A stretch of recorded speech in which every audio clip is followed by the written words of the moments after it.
a ship came home through the Gullet, with her holds packed with jade, silk, and spice from the far side of the world. She was called the Sea Snake, and the man who sailed her had gone further than any Westerosi before him. When her cargo was counted, a single family on a single island had become richer than the Lannisters and the Hightowers put together. That family was House Velaryon, and they had ruled the waters of Blackwater Bay for longer than anyone could truly say.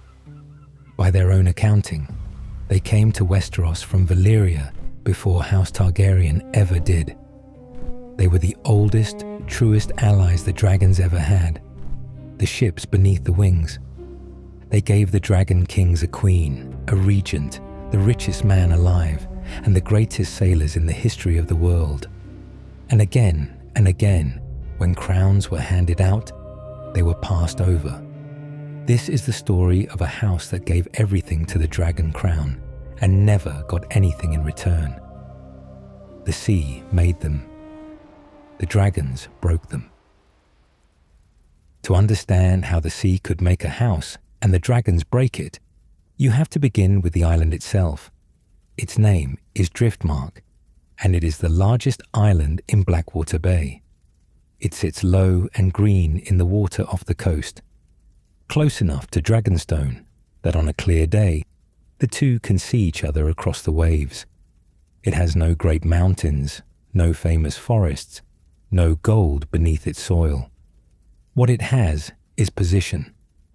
Every ship that wants to reach King's Landing by sea must pass near it, through the narrow channel called the Gullet.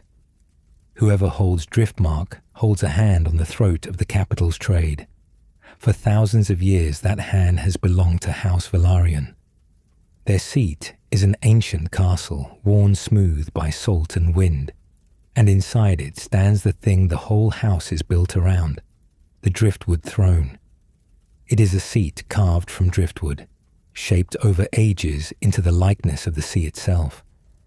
The wood twists into waves and curling foam, and along its back rise the shapes of things that live beneath the water. By the oldest stories the Velaryons tell of themselves, this throne was a gift. They say the Merlin King rose from the deep and gave it to them long ago, as a token of the bond between the sea folk and the lords of the tide. No maester believes the Merlin King was real. The Velaryons keep the story anyway, because it says something they once said, that the sea did not merely belong to them. The sea chose them. Their banner tells the same tale in a single image. On a field of pale sea green swims a silver seahorse, its tail coiled, its head lifted. Green for the water, silver for the Valyrian blood in their veins. And beneath the seahorse run 3 words that every son and daughter of the house learns before they can walk. The old, the true, the brave. Those 3 words are not idle boasting, though the Velaryons are proud enough to boast. They are a claim and a promise, and in the end almost a curse. Old, because they insist they are older in Westeros than nearly any house that matters. Older even than the dragon lords they served. True, because for century upon century their loyalty to the Targaryens did not waver, not in the worst of it, not when it cost them everything. And brave, because when the fighting came, it always seemed to come to them first, and they always seemed to bleed for it first. Old, true, brave. Remember those words. By the end, the house will have paid for each of them in turn. Look closely at a Velaryon lord, and you would think, for a moment, that you were looking at a Targaryen. The same pale silver hair, so light it is nearly white. The same eyes, purple and deep, the colour the old blood of Valyria was said to carry. The resemblance was deliberate and deep. The Velaryons were a Valyrian house, one of the old bloodlines of the freehold that perished in the Doom, and they had come west out of that same drowned homeland the Dragon Kings came from. For thousands of years they married their own to keep the blood pure. and again they married into the Targaryens themselves, until the two houses were braided together so tightly that Velaryon blood ran in the veins of kings, and Targaryen blood ran in the veins of Driftmark. They looked like cousins because that is what they were. They shared a homeland that no longer existed, and a colour of hair that marked them, in the eyes of common men, as something apart. There was, however, one great difference between the two houses, and everything in this story turns on it. The Targaryens had dragons. The Velaryons did not. Both families came from the same doomed empire. Both carried the silver hair and the purple eyes. But when the fires of Valyria died, the Targaryens brought their dragons across the sea, and the Velaryons brought their ships. One house learned to rule the sky. The other learned to rule the water beneath it. The dragon lords went up. The sea lords went out. And so, while the Targaryens conquered a continent from the backs of dragons, the Velaryons built their power the slower, harder way. Hull by hull, voyage by voyage, wave by wave.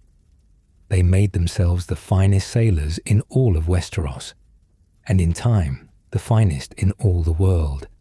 Their fleets filled the middle of the narrow sea. Their captains knew the currents of Blackwater Bay, the way a man knows the lines of his own hand. Their wealth flowed from trade, from cargoes carried across dangerous waters and sold for more than they cost, again and again, until the coffers of a small island house began to rival those of the great kingdoms of the mainland. To raise sons who could do this, the Velaryons kept a custom that would have seemed harsh in any other hall. They sent their boys to sea young, children, not apprentices or squires playing at the rail. A Velaryon son might be put aboard a working ship at 6 years old to learn the ropes and the tides and the fear of deep water before he had lost all his milk teeth. He would come home years later hardened, salt-scoured and useful, having learned that the sea did not care whose son he was. It was a brutal way to raise a child. It was also how you made a house of sailors that no other house could match. The boys who survived it grew into men who were never truly at ease on land, and the greatest of them all would take that restlessness and sail it clear off the edge of the known world. The Lord of Driftmark was master of Driftmark, Lord of the island and its ancient castle. But the title the house prized most was the other one, Lord of the Tides, a lord of the water that rose and fell twice a day around their island, the water that carried their ships and their fortune and their dead. It is a title that could only belong to a house that had given itself entirely to the sea. That is the thing to understand before the story truly begins. House Velaryon was Valyrian, silver-haired, dragon-blooded, and bound to the Targaryens by 1,000 years of marriage and loyalty. But they were never a house of the sky. They were a house of the sea, and they knew it, and they were proud of it. Every triumph they ever won, they won on the water, and every wound they ever took came from standing too close to those who ruled above it. There is a claim the Velaryons make about themselves that is grander than any throne of driftwood, and it lies at the root of everything. They say they came first. By their own family histories, the Velaryons sailed west out of Valyria and settled Driftmark long before House Targaryen ever came to Dragonstone. In their telling, when the Dragon Lords finally arrived on their smoking island across the water, there was already a Valyrian house waiting in the Gullet, established, wealthy, and rooted in Westerosi soil. The Velaryons were not followers of the dragons into this new land. They were here already, and the dragons came to them. It is a proud claim, and it is impossible to prove. This is worth being honest about, because the whole house is built on it. The maesters of the citadel, who record what can be recorded, have only the Velaryons' word for their seniority. There is no outside account, no rival chronicle, no stone inscription older than the family's own memory of itself. When the Velaryons say they are older in Westeros than the Targaryens, the only source for that is the Velaryons. The Driftwood throne and the pact with the Merling King belong to legend, not to any history a maester could stand behind. So the greatest boast of the oldest house in Blackwater Bay rests entirely on the house repeating it, generation after generation, until the repeating became a kind of truth. Whether or not they truly came first, one thing is certain: they came early and they came powerful. Long before the conquest, the Velaryons held the middle of the narrow sea. Their ships worked the trade routes between the free cities and the Westerosi coast, carrying goods across waters that lesser sailors feared, and every crossing filled their coffers a little more. Blackwater Bay was theirs to command, and the wealth of that command made a small island house into something a great kingdom had to reckon with. They did not hold that position alone. Across the water on Dragonstone sat the Targaryens with their dragons, and nearby on Claw Isle sat another Valyrian house, the Celtigars, with crab and coin. Together these three formed the old Valyrian presence in the west, a small cluster of dragon-blooded families clinging to the edge of Westeros, bound by shared homeland and shared blood. When the dragons needed ships, the Velaryons and the Celtigars supplied them. Valyrian hulls and Targaryen fire were a partnership older than the Seven Kingdoms themselves. For century upon century before Aegon ever dreamed of a crown, the Velaryons were the closest and most constant allies the dragons had in all the world. That alliance was sealed the way all great alliances were sealed in those days, through marriage.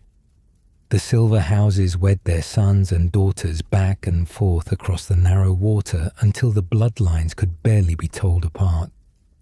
And out of that braiding of blood came a woman whose name should be remembered, though history often lets it slip past. Her name was Laena. Laena was a daughter of Driftmark, Valyrian to the bone, and she married into House Targaryen. From her body came 3 children who would remake the world. Visenya came first, a daughter. A son named Aegon followed. Rhaenys came last, also a daughter. When Aegon the Conqueror rode Balerion across Westeros and welded 7 kingdoms into one, he did it as the son of a Valyrian mother. The blood of Driftmark ran in the veins of the first king of the 7 kingdoms. The Velaryons had not merely served the dragons, they had helped make the man who would conquer a continent. So when Aegon turned his eyes on Westeros, the Velaryons were not spectators. They were kin, and they were the fleet. When the conqueror landed his small host at the mouth of the Blackwater Rush, at the place that would forever after be called Aegon's Landing, it was Valyrian ships that carried his men across the bay. Dragons could fly, armies could not. The soldiers who would win Aegon his kingdom had to be ferried over open water, landed on hostile shores, and kept supplied by sea, and the house that did this work was House Velaryon. Their captains knew every current and shoal of Blackwater Bay, and they put that knowledge in service of their cousin's crown. Without the dragons, the conquest is unthinkable, but without the ships beneath them, the dragons would have burned a great deal and held nothing. The head of the house in that hour was Lord Daemon Velaryon, and Aegon rewarded him as the crown would reward Velaryons for generations to come, with the sea itself. Once the mouth of the Blackwater was secured and the landing was safe, Aegon named Lord Daemon his master of ships, the first great admiral of the new realm. It was the natural office for a Velaryon. No house in Westeros understood the water as they did. The royal fleet, and the Velaryon fleet became, from that first moment, very nearly the same thing. And then, before the conquest was even finished, the sea took its first payment. The war was not won in a season. While Aegon's dragons ranged over the mainland, there were still hostile fleets upon the water, and the greatest naval danger came from the east and north. Lord Daemon Velaryon took the royal fleet out to meet an enemy in the waters off Gulltown, on the coast of the Vale. He sailed as the master of ships, the Admiral of the Conqueror, the head of the oldest house in Blackwater Bay. He did not sail home. In the fighting off Gulltown, the fleet was defeated, and Lord Daemon Velaryon died at its head, commanding Targaryen ships in a Targaryen war. Hold that image, because it is the first of many, and it sets the shape of everything that follows. The very first Admiral of the Seven Kingdoms was a Velaryon, and he was killed before the crown he served was even fully forged. The house had staked its whole identity on having come before the dragons, on being the older and truer partner in the ancient bond. And the moment that bond was called upon in war, the Velaryons answered it with their ships and paid for it with the life of their lord. This is where the pattern begins, the pattern that will run through every chapter of this house's long story. Two truths are set down here at the very start, and they never come apart afterward. The first is that proud, unprovable claim to seniority, the boast that they are the oldest of all. It is a claim that will define them because the world will never quite let them have it. The second is written in Lord Daemon's death in the waters off Gulltown. When the dragons went to war, the Velaryons bled first. They did not bleed by accident. They bled because they were always the fleet, always the ones who had to cross the open water while the dragons flew safe above it. The dragon lords rose into the sky and took the glory. The sea lords went out onto the waves and took the losses. And the first Velaryon lord to serve the Iron Throne died serving it, before the throne was even cool from its forging. That is how it started, with a Velaryon admiral going down with his ships in a war that would be remembered by the name of another house. The conqueror would be sung of for 1,000 years. The man whose ships carried him ashore, and the man whose fleet died completing his work, would be a line in a maester's book, if that. The Velaryons had given the dragons their first great sacrifice, and it was the first of many. Lord Daemon's death did not break the house. If anything, it fixed the Velaryons more firmly to the crown than ever, because a house that has bled for a throne does not walk away from it lightly. In the century that followed the conquest, the Velaryons rose to a height they would spend the next 200 years trying to reach again.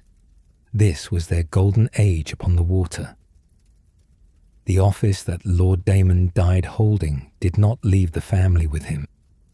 Master of ships had been given to a Velaryon because no house in Westeros knew the sea as they did, and that reason did not change when one lord fell. So the office stayed, and it kept staying, until it began to feel less like an appointment and more like an inheritance. Generation after generation, when the Iron Throne needed a man to command its fleets, it looked first to Driftmark. The admiralty of the realm became, in all but law, a Velaryon possession. And the fleet it commanded was, in large part, a Velaryon fleet. The crown had few great warships of its own in those early years. What it had was the alliance of Blackwater Bay, the same alliance that had carried the conqueror ashore. When the king's ships put to sea, the bulk of them flew the Silver Seahorse, crewed by men of Driftmark and captained by men who had learned the water before they could walk. The Royal and the Velaryon Navy were not two forces that cooperated. They were, for 100 years, virtually the same organization wearing two names. The house served the throne on land as well as sea. and served it at the very highest station. When Aegon the Conqueror created the Kingsguard, 7 knights sworn to defend the king with their lives. The first man to lead them was a Velaryon. Sir Corlys became the first Lord Commander of the Kingsguard in the 10th year after the conquest. He was not the sea captain his kinsmen were. He was a knight, sworn to the White Cloak, standing at the king's shoulder inside the walls of the Red Keep, while other Velaryons ruled the waves outside them. But the heart of the house's power remained where it had always been, on the water, in the office of Admiral. That office passed down a clear line in these years, and the line ran through men who used it well. Lord Ethan Velaryon held the admiralty and the mastery of ships, and under him the Velaryon fleet did the work the crown most needed doing. For the great danger to the peace of the realm was piracy. The Stepstones were the issue. That scattered chain of rocky islands sits in the narrow sea between Westeros and the disputed lands of Essos, astride the trade routes that ran up toward Blackwater Bay. Whoever held the Stepstones could prey on every merchant ship that passed, and no one held them for long. They were a nest of corsairs and sellswords, of petty kings and sea raiders, who took what they wanted and vanished among the channels. The trade that made the Velaryons rich passed through those waters, and so the Stepstones became the eternal Velaryon battleground, the place where the house's admirals were made and tested, generation upon generation. Lord Ethan fought there against a pirate lord named Sargoso Saan, a name from the same seafaring stock that would one day give the world Saladhor Saan. It was the kind of war the Velaryons were built for. No single glorious battle, but a long grinding campaign among the islands and channels, hunting men who did not wish to be found. The Velaryons did this work because it was theirs to do, and because the ships they were protecting were half their own. They kept the sea lanes open on which the wealth of the realm depended.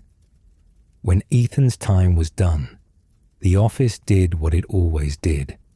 It stayed in the family. It passed to his son Daemon, and the Velaryon hold on the admiralty held firm. This was the shape of the house's greatness in the 1st century after the conquest. An unbroken line of sea lords, each one master of ships, each one commanding a fleet that was the spine of the Royal Navy. Each one turned back the corsairs of the Stepstones so that Westeros could trade in peace. No other house in the 7 kingdoms owned a single office so completely for so long.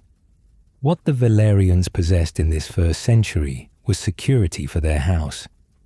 They did not merely serve the crown. They owned a piece of it. The office of Admiral was theirs the way the seat of Driftmark was theirs. The king could not put his ships to sea, could not police his trade routes without them, could not have fought a war on the water without the fleet that flew their seahorse. A house that holds that kind of power does not need to sit on councils to matter. Every merchant who reached King's Landing unrobbed reached it because a Velaryon fleet was out in the Stepstones doing the work no one sang about. Every coin that flowed into the royal treasury from sea trade flowed past Velaryon hulls. And this is the benchmark.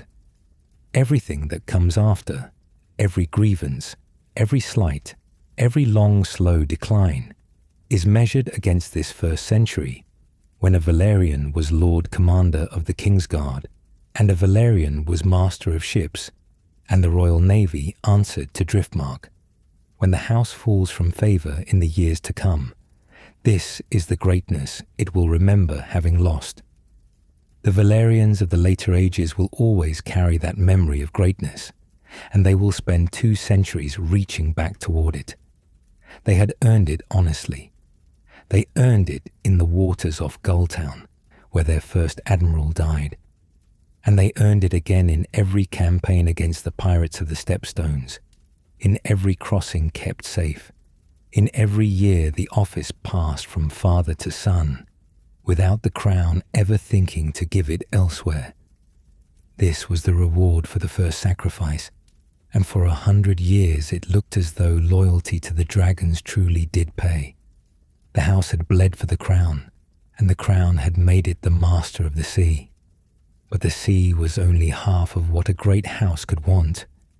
The other half was the throne itself, and a daughter of Driftmark was about to reach for it. Her name was Alyssa, and she was the daughter of Lord Aethan Velaryon. She grew up with the silver hair and the purple eyes of old Valyria, in a house that already stood closer to the dragons than any other in Westeros. And in the 22nd year after the conquest, that closeness became closer still, when Alyssa Velaryon was wed to Prince Aenys Targaryen, the heir to the throne. This was not a small marriage. Aenys was the eldest son of Aegon the Conqueror, the boy who would one day be king. To give a daughter of Driftmark to the heir of the realm was to bind the two houses at the very top of the world. The Velaryons had ferried the Conqueror ashore and commanded his fleets. Now the next king would take a Velaryon to wife, and the kings after him would carry Velaryon blood. It was the reward for the first century made flesh. The house that owned the sea would now, through Alyssa, reach toward the throne itself. Alyssa gave Aenys 6 children, and their names would fill the annals of the dynasty for generations. First came Rhaenyra, then Aegon, then Viserys. After them came Jaehaerys and Alysanne. Last came Viella, who died young. 6 children of the blood of the dragon and the blood of Driftmark, and among them the 2 who would give the 7 kingdoms its golden age. Whatever else the Velaryons had ever done for the crown, this was the deepest gift of all. They put their blood into the line of kings. When Aegon the Conqueror died in the 37th year after his conquest, Aenys took the Iron Throne, and a Velaryon became queen of the 7 kingdoms. A woman born on Driftmark, raised in the salt and the sea wind of the smallest great house in Westeros, was crowned the highest lady in the realm. It was the summit of everything the house had climbed toward since the first ships crossed from Valyria. The seahorse had reached the throne room. For a daughter of the Sea Lords, there was nowhere higher to go. But Aenys was not his father. The Conqueror had ruled by fear and by fire, and the realm had held still beneath him. Aenys was gentler, more uncertain, and the moment he took the throne, the kingdom tested him. Rebellions rose across Westeros, old enemies and holy men who had waited for a weaker king. The faith of the 7, which had never forgiven the Targaryens their custom of marrying brother to sister, turned against him openly. Aenys spent his short reign putting down revolts he had not the strength to prevent, and the strain of it broke his health. In the 42nd year after the conquest, only 5 years into his reign, King Aenys died. By every law and custom, the crown should have passed to his son. Aegon, his eldest boy by Alyssa, was the rightful heir, but the realm had another dragon in it, and this one was made entirely of iron. Maegor Targaryen was Aenys's half-brother, a huge and pitiless warrior who had already been sent into exile once for his cruelty. When Aenys died, Maegor did not wait for any council to name a king. He flew to King's Landing on the great dragon Balerion, and he took the throne for himself, seizing it in his own name, brushing aside any claim his nephew held. This was the moment the reward turned to ash. For 20 years the Velaryons had been the family of the Queen, the family whose blood ran in the air, the family that stood to see its grandson crowned. Now a usurper sat the Iron Throne, and everything that had made the Velaryons great made them dangerous to him. Alyssa's sons were not merely princes. They were rival kings, each one with a claim better than Maegor's own. And a man like Maegor did not let rival claims walk free. So Alyssa's children became hostages. The very closeness to the dragon crown that had lifted the house so high now closed around it like a fist. Alyssa and her sons were kept on Dragonstone, the ancient Targaryen seat in the mouth of Blackwater Bay, watched and guarded, alive only so long as they were useful and obedient. The Queen of the Seven Kingdoms had become the prisoner of the man who had stolen her son's crown. Her eldest boy, Aegon, was the rightful king of Westeros and could do nothing about it. Her younger sons, Viserys and Jaehaerys, were children in the grip of a tyrant who had every reason to want them dead. Aegon did not remain quiet forever. He was the true king, and in time he would raise his banners and his dragon against his uncle. But that reckoning belongs to the years that followed. What matters here is what the house had learned and how quickly it had learned it. In the space of a single reign, the Velaryons went from the family of the queen to the family of the captives. They had reached the throne, and the throne had turned on them. This is the hard lesson buried at the very top of the house's rise. They had spent 100 years climbing toward the crown by being useful to it, by giving their ships, their admirals, and at last their daughter and their blood. And when they finally arrived, when a Velaryon woman actually wore the crown, and Velaryon blood actually sat in the line of succession, they discovered how little that closeness protected them. Nearness to the Iron Throne was never safety. It was exposure. The higher a house climbed toward that seat of power, the more it stood to lose when the seat changed hands. And the Iron Throne changed hands in blood more often than any throne in the world. Alyssa Velaryon had held the crown of the Seven Kingdoms. She had given the realm 6 children of her body, 2 of whom would become its most beloved rulers. She ended those years a widow and a captive on Dragonstone, her rightful son a marked man, her younger children pawns in the grip of a usurper. The sea had made her house great. The sky had made her a queen.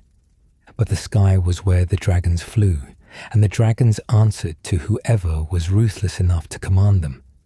The house would not stay captive. A daughter of Driftmark was not a woman to sit quietly in a tower while a tyrant wore her son's crown, and when the moment came, she would strike back in a way that would help topple Maegor entirely. But that moment had not come yet. For now the queen was a prisoner, her sons were hostages, and the great climb of House Velaryon had reached its height only to find a knife waiting at the top. The reward for a century of loyalty had been to be raised high enough that the fall, when it came, would be a fall from the very summit of the realm. The moment came in the 44th year after the conquest, and it came out of confusion. Old Queen Visenya, Maegor's mother and one of the last living props of his reign, had died, and for a short while the watch on Dragonstone slackened. Alyssa Velaryon did not waste it. She gathered her 2 youngest children, and she fled the island that had been her prison. On her way out, she took the Valyrian steel sword Blackfire, the blade of the Conqueror himself, the sword that was as much a symbol of kingship as the Iron Throne. A captive queen slipped away in the dark carrying the Sword of Kings. She brought her children to Driftmark, to the seat of her own house, and there among her kin she did what a prisoner was never supposed to do. She proclaimed her son the true king of Westeros, and she set the whole weight of her house and her name against the man who had stolen his crown. This was the strike the Velaryons had been waiting to make. For years they had endured, watched, obeyed. Now a daughter of Driftmark stood on her own ground and named the king a usurper. She was not alone in it. Lord Daemon Velaryon, the master of ships, had served as Maegor's own admiral, had commanded the royal fleet in the tyrant's name, and now the admiral turned. The Velaryon ships that had been Maegor's became weapons against him, and when a house as old and as central as this one broke openly with the king, other lords found the courage to do the same. Great houses that had bowed their heads for fear of the dragon began to rise. The tide that had held still under Maegor's cruelty finally began to move against him. It was not a clean or bloodless business. The rebellion opened old wounds of the reign, and the faith rose again with it. The poor fellows, the ragged holy warriors who had hated the Targaryens for a generation, gathered in their thousands, and they were crushed in battle at the great fork of the Blackwater. Alyssa's rising did not simply sweep Maegor away in a single stroke. There were setbacks, and there were moments when the Queen had to bow her head again. She submitted at King's Landing when the fighting turned against her cause, and knelt to the very king she meant to unseat. The road from Dragonstone to the throne room did not run straight, but the ground had shifted under Maegor and would not shift back. He had ruled by terror and by dragonfire, and terror wears thin when enough men stop being afraid at the same time. In the end, the tyrant was found dead upon the Iron Throne itself, alone, the barbs of the seed pressed into his flesh. Whatever hand or despair killed him, his reign died with him, and the crown he had stolen was suddenly empty. The way was open at last for the boy Alyssa had carried out of her prison. Jaehaerys Targaryen was crowned king at the age of 14. He was a child still, too young to rule a realm scarred by 2 brutal reigns, and so the realm was governed for him by others until he came of age. His mother stood at the center of that government, once queen, then captive, then rebel, now became regent of the 7 kingdoms, the woman who ruled the realm in her son's name. She did not rule alone. She was aided by Lord Rhaegar Baratheon of Storm's End, a great lord and a great warrior who served as the king's hand and protector of the realm. But it was a Velaryon widow who sat at the heart of the young king's power, guiding the realm through the first fragile years of the reign that would become its longest peace. When the regency ended and Jaehaerys took the rule fully into his own hands, Alyssa's story bound the 2 houses tighter still. She wed Lord Rhaegar Baratheon and gave him 2 children, a son, Boromund, and a daughter, Jocelyn. Through that marriage, the blood of Driftmark ran into Storm's End as well, and the Velaryon line spread further into the great houses of the realm. Alyssa had given kings to the Targaryens, and now she gave lords and ladies to the Baratheons. Wherever the highest blood of Westeros gathered, some part of it now traced back to the Sea Lords of the Gullet. And under the old king, as Jaehaerys came to be called across his long and gentle reign, the Velaryons stood higher in the councils of the crown than they had ever stood before. In these years, the house grew more influential than House Lannister itself, more central to the workings of the throne than the Golden Lords of the Rock, with all their gold and all their pride. The daughter of Driftmark had made a king. This is the second summit of the Velaryons, and it is worth pondering, because it is a different summit than the first. The house had once reached the height of sea power and office, the age of the Admirals, when the royal fleet and the Velaryon fleet were almost the same thing. That was a peak of ships and command. This was something else. This was a peak of pure political power. A Velaryon widow ruling the realm as regent. A Velaryon admiral turning on a tyrant and helping to unmake a king. A Velaryon bloodline seated deeper in the crown than the lions of Casterly Rock. For a span of years, the Sea Lords were the most powerful house in the corridors of the Iron Throne. But mark this too, the two summits never stood together. When the Velaryons owned the sea, they did not yet rule the Crown's councils. When they ruled the Crown's councils, their great age of voyages and conquering admirals lay behind them. The house would climb to dizzying heights more than once in its history, but it would never again hold both heights at the same moment.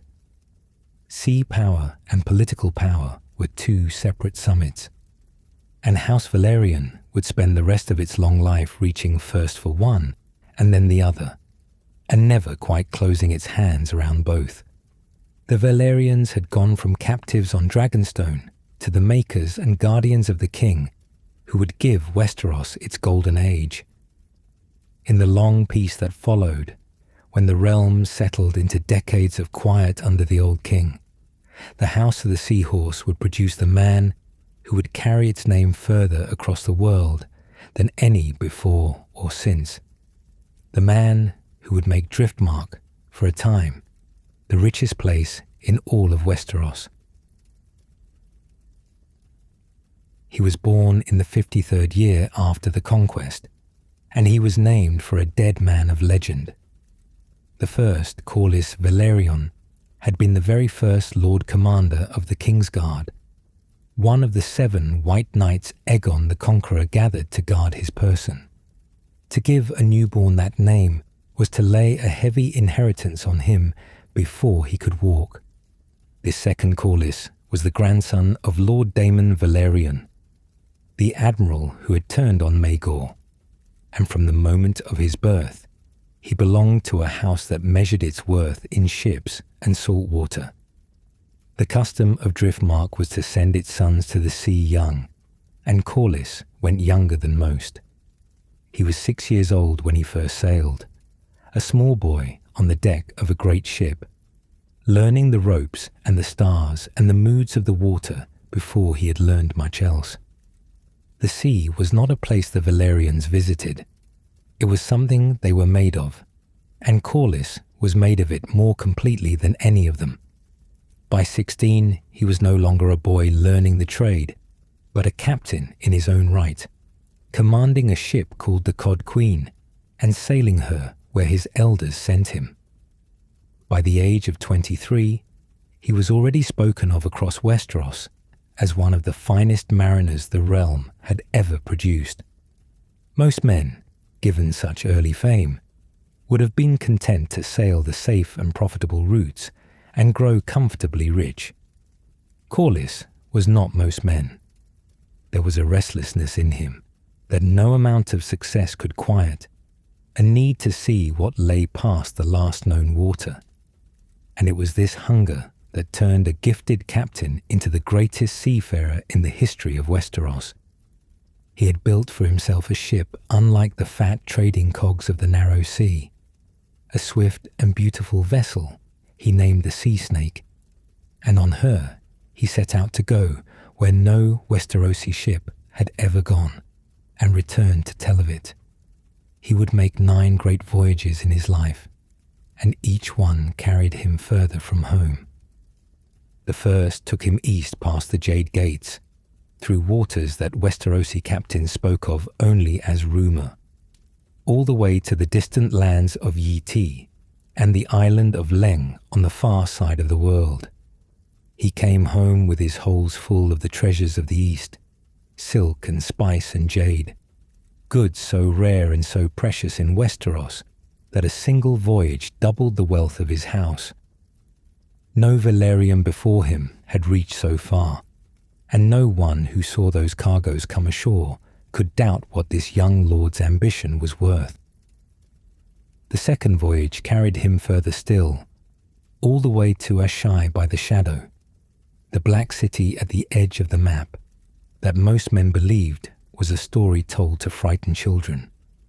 Corlys sailed there and back, but the voyage cost him dearly.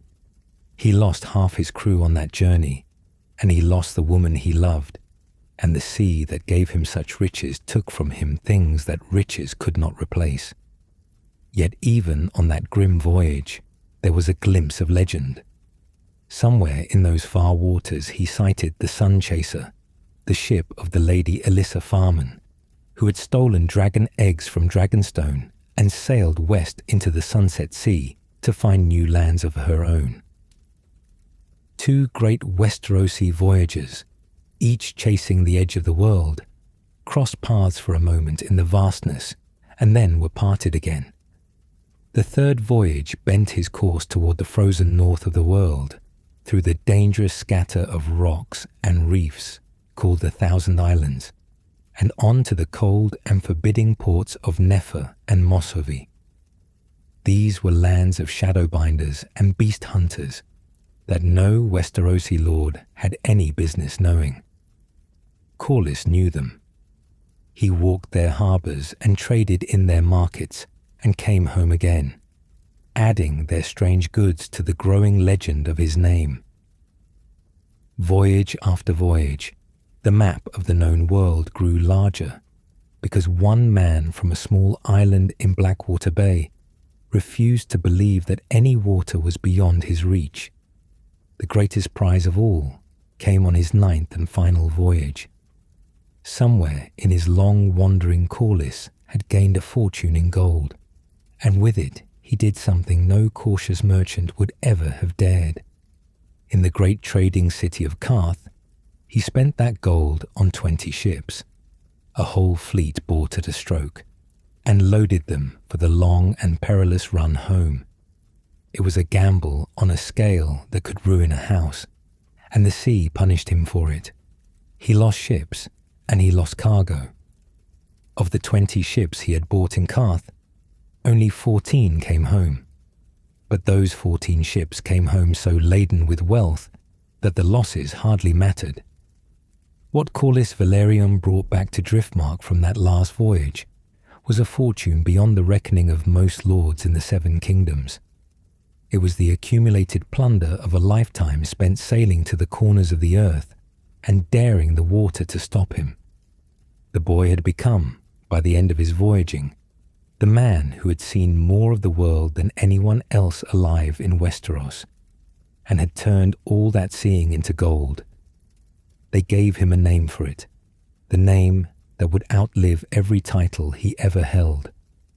They called him the Sea Snake, after the ship that had carried him past the edges of the map, and by that name he would be known in every port from Oldtown to Ashai, and remembered long after the men who envied him were forgotten. The name came from no king and no council. It was earned on the water, wrung out of storms and shadow cities and the frozen ports of the far north, and no one who spoke it doubted for a moment what it meant. Yet the same restlessness that made him great was already visible in everything he did, and it was not a comfortable weight to carry. A man who could sail to Ashai and back and still choose to gamble a fortune on 20 ships in Karth was a man who could never truly be satisfied.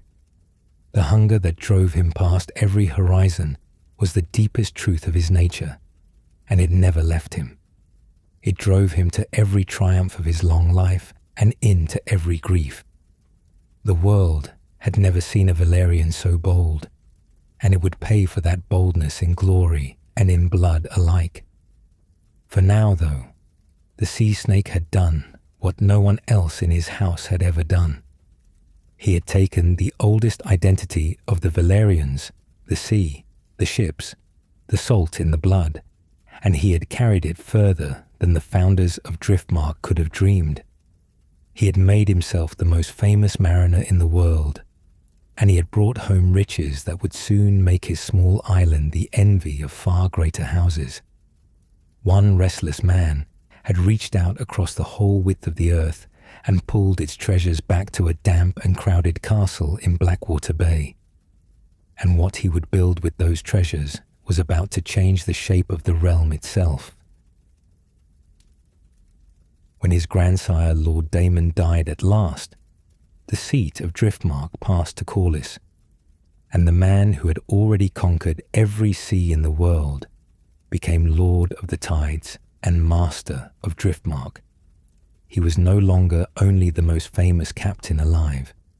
He was now the lord of a house, and into that house he poured everything 9 voyages had won.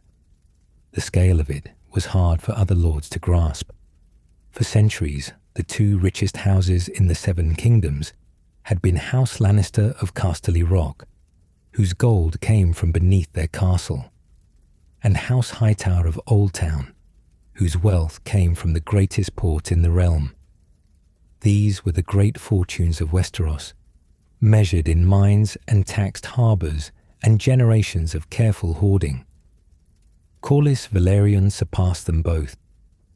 The plunder he had dragged home from Yi Ti, Karth, and the frozen ports of the far north made him, plainly and simply, the richest man in the 7 kingdoms. A single island in Blackwater Bay had come to hold more wealth than the Rock or the Hightower, and it had done so in one lifetime through one man's refusal to stay on land. But wealth alone was not what Corlys wanted.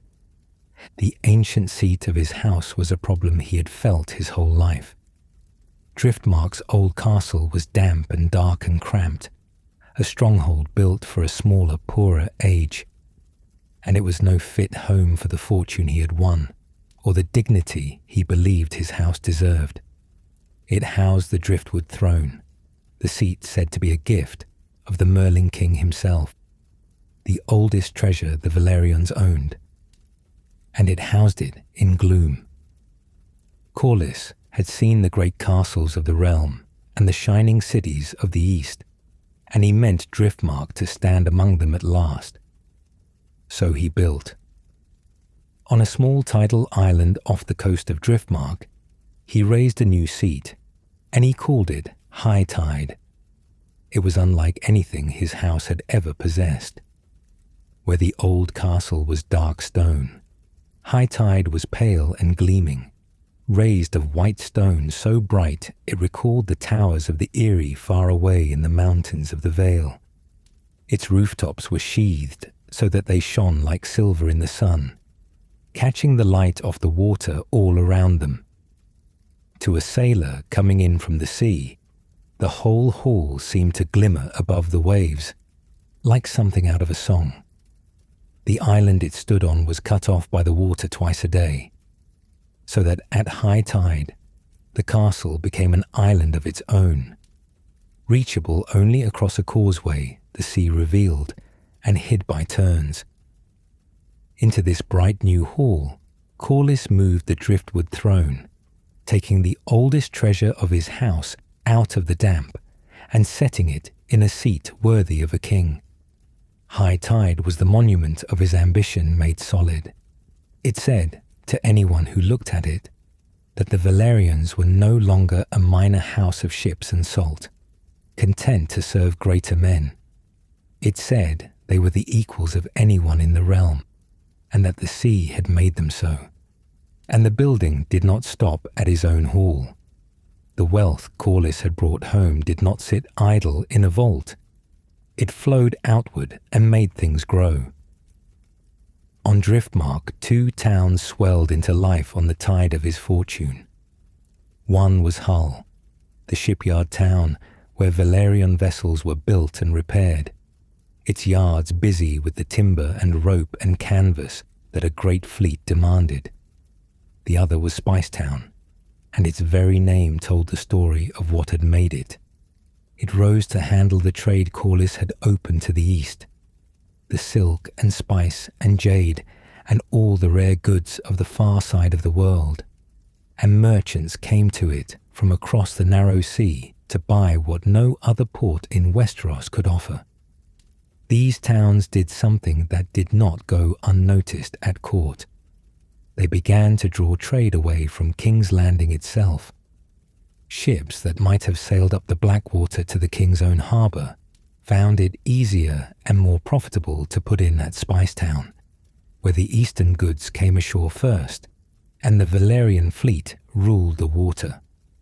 Wealth that might have flowed to the Iron Throne flowed instead to a small island ruled by the richest man in the realm. It was a quiet kind of power, the power of a harbour that men chose over the kings, and it made Driftmark a rival to the capital in a way no Velaryon seat had ever been before. For a time, it must have seemed to Corlys that he had done everything he set out to do. He had taken the oldest identity of his house and made it the foundation of the greatest fortune in Westeros. He had raised a hall of white stone and silver roofs to stand against the proudest castles in the Seven Kingdoms. He had built towns that hummed with trade and drew the wealth of the world to his shores. The damp and crowded castle of his boyhood had given way to something that shone.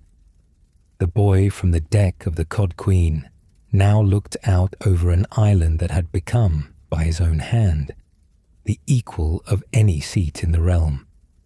This is the truth that gives the rest of his story its weight. Corlys spent a lifetime and a fortune trying to build something that would last, a monument to prove that his house belonged among the greatest in Westeros. The shining halls, the busy towns, the treasures of the East all gathered on one small island. He believed he was raising something permanent, and every stone of it, every silver roof, and every laden warehouse would one day be reduced to ash and ruin, burned by enemies in a war he could not yet imagine. The man who could not be stopped by any sea would live long enough to see the sea itself carry fire to his shores. But that was many years away, and it was not yet even a shadow on the horizon. For now, the seahorse of Velaryon flew over a house at the very height of its wealth and its confidence. Corlys had married ambition to fortune, and made both of them visible, standing bright above the water for every passing ship to see.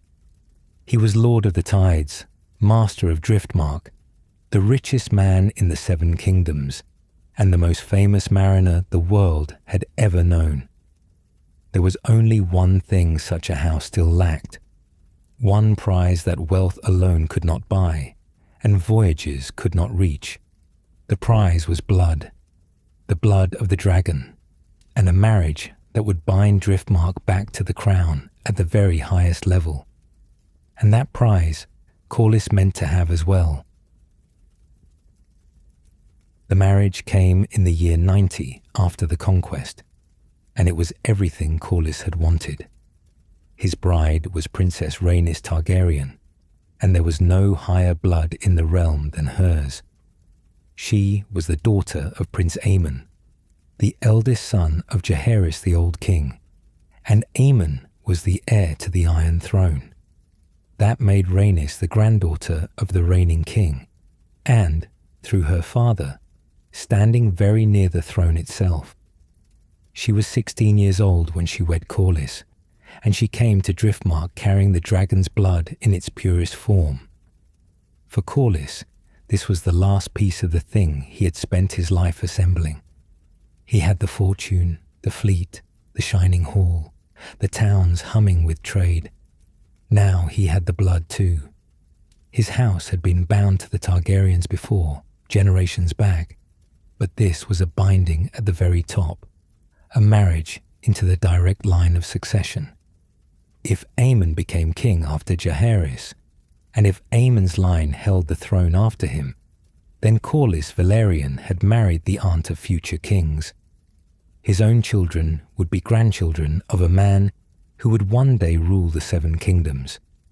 It was as close to the throne as a Velaryon had stood since Alyssa herself. Rhaenys was not a quiet or a yielding woman. She was proud, sharp, and fully aware of what she was, a princess of the blood who could ride a dragon of her own. She was a dragon rider, as bold and fierce as her mount. Corlys and Rhaenys were, in their way, well matched. Two people who each believed their house was owed the highest place, and neither of whom was inclined to accept less. Together, they made a formidable pair, and for 2 years everything seemed to be moving exactly as Corlys had planned. Then came the year 92, and with it the campaign that broke it all. Trouble had come to the narrow sea. A band of exiles out of Myr had seized the island of Tarth, the great sapphire isle that lay in the mouth of the sea near the Stormlands, and the crown moved to drive them out. Prince Aemon, the king's heir, took command of the effort, and Corlys sailed with him. It was the natural thing for the sea snake to do. His good father was the heir to the throne.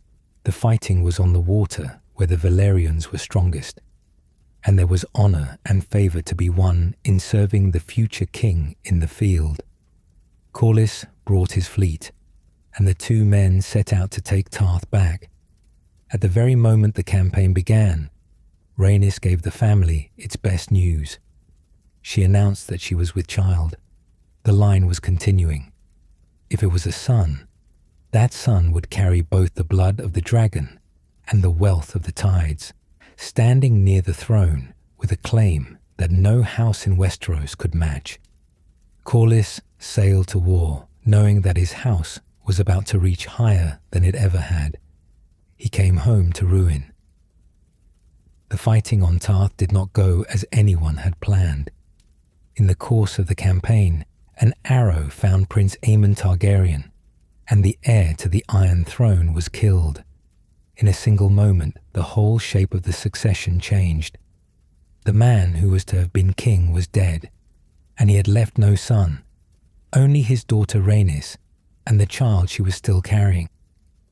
Everything now turned on how the old king would answer a simple question. His eldest son was dead. Did the throne pass down through that dead son's line to Rhaenys and her child, or did it pass sideways to Jaehaerys' next living son, Prince Balon? Jaehaerys made his choice. He named his second son, Balon the Brave, as the new heir to the Iron Throne, and in doing so, he passed over the line of his own firstborn.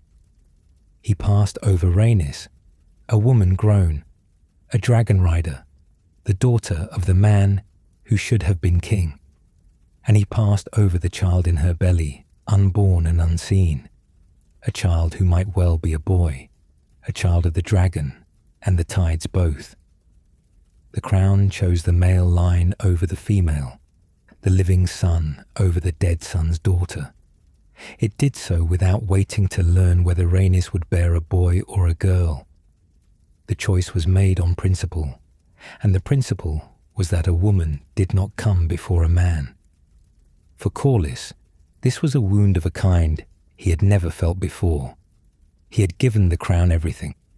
He had fought its wars on the water, spent his fortune in its service, married his house into its very bloodline. And when the moment came that his wife and his unborn child stood at the edge of the greatest inheritance in the world, the crown had reached past them without hesitation. His child had been set aside before it had even drawn breath. His answer was cold and immediate. Corlys resigned. He gave up his seat on the small council and his office. He turned his back on the court that had slighted him. He took Rhaenys and returned to Driftmark, to his shining hall on the water, and he withdrew from the service of the crown he had served so long. The richest man in the Seven Kingdoms would not sit at a council table that had just told him, in the plainest terms, that his blood counted for less than an accident of birth order and gender. The child Rhaenys had carried into all of this was born late that same year. It was a daughter, and they named her Laena. 2 years later, in the year 94, Rhaenys bore a son, and they named him Laenor. Both children were true dragon's blood, and both would grow to ride dragons of their own.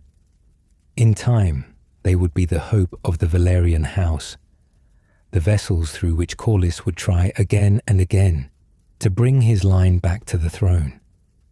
But that was still to come. For now, they were simply two small children, born into a house that had just learned a bitter lesson. This is the first great grievance of House Velaryon, and it is the root from which everything after it grows. Up to this moment, the Velaryons had given their loyalty and their blood to the crown. They had trusted, more or less, that the crown valued them. That trust ended here. When Jaehaerys passed over Rhaenys and her unborn child, he did more than settle a question of succession. He taught the proudest and richest house in the realm that no amount of service, no fortune, no marriage into the royal line would ever be enough. Corlys never forgot it.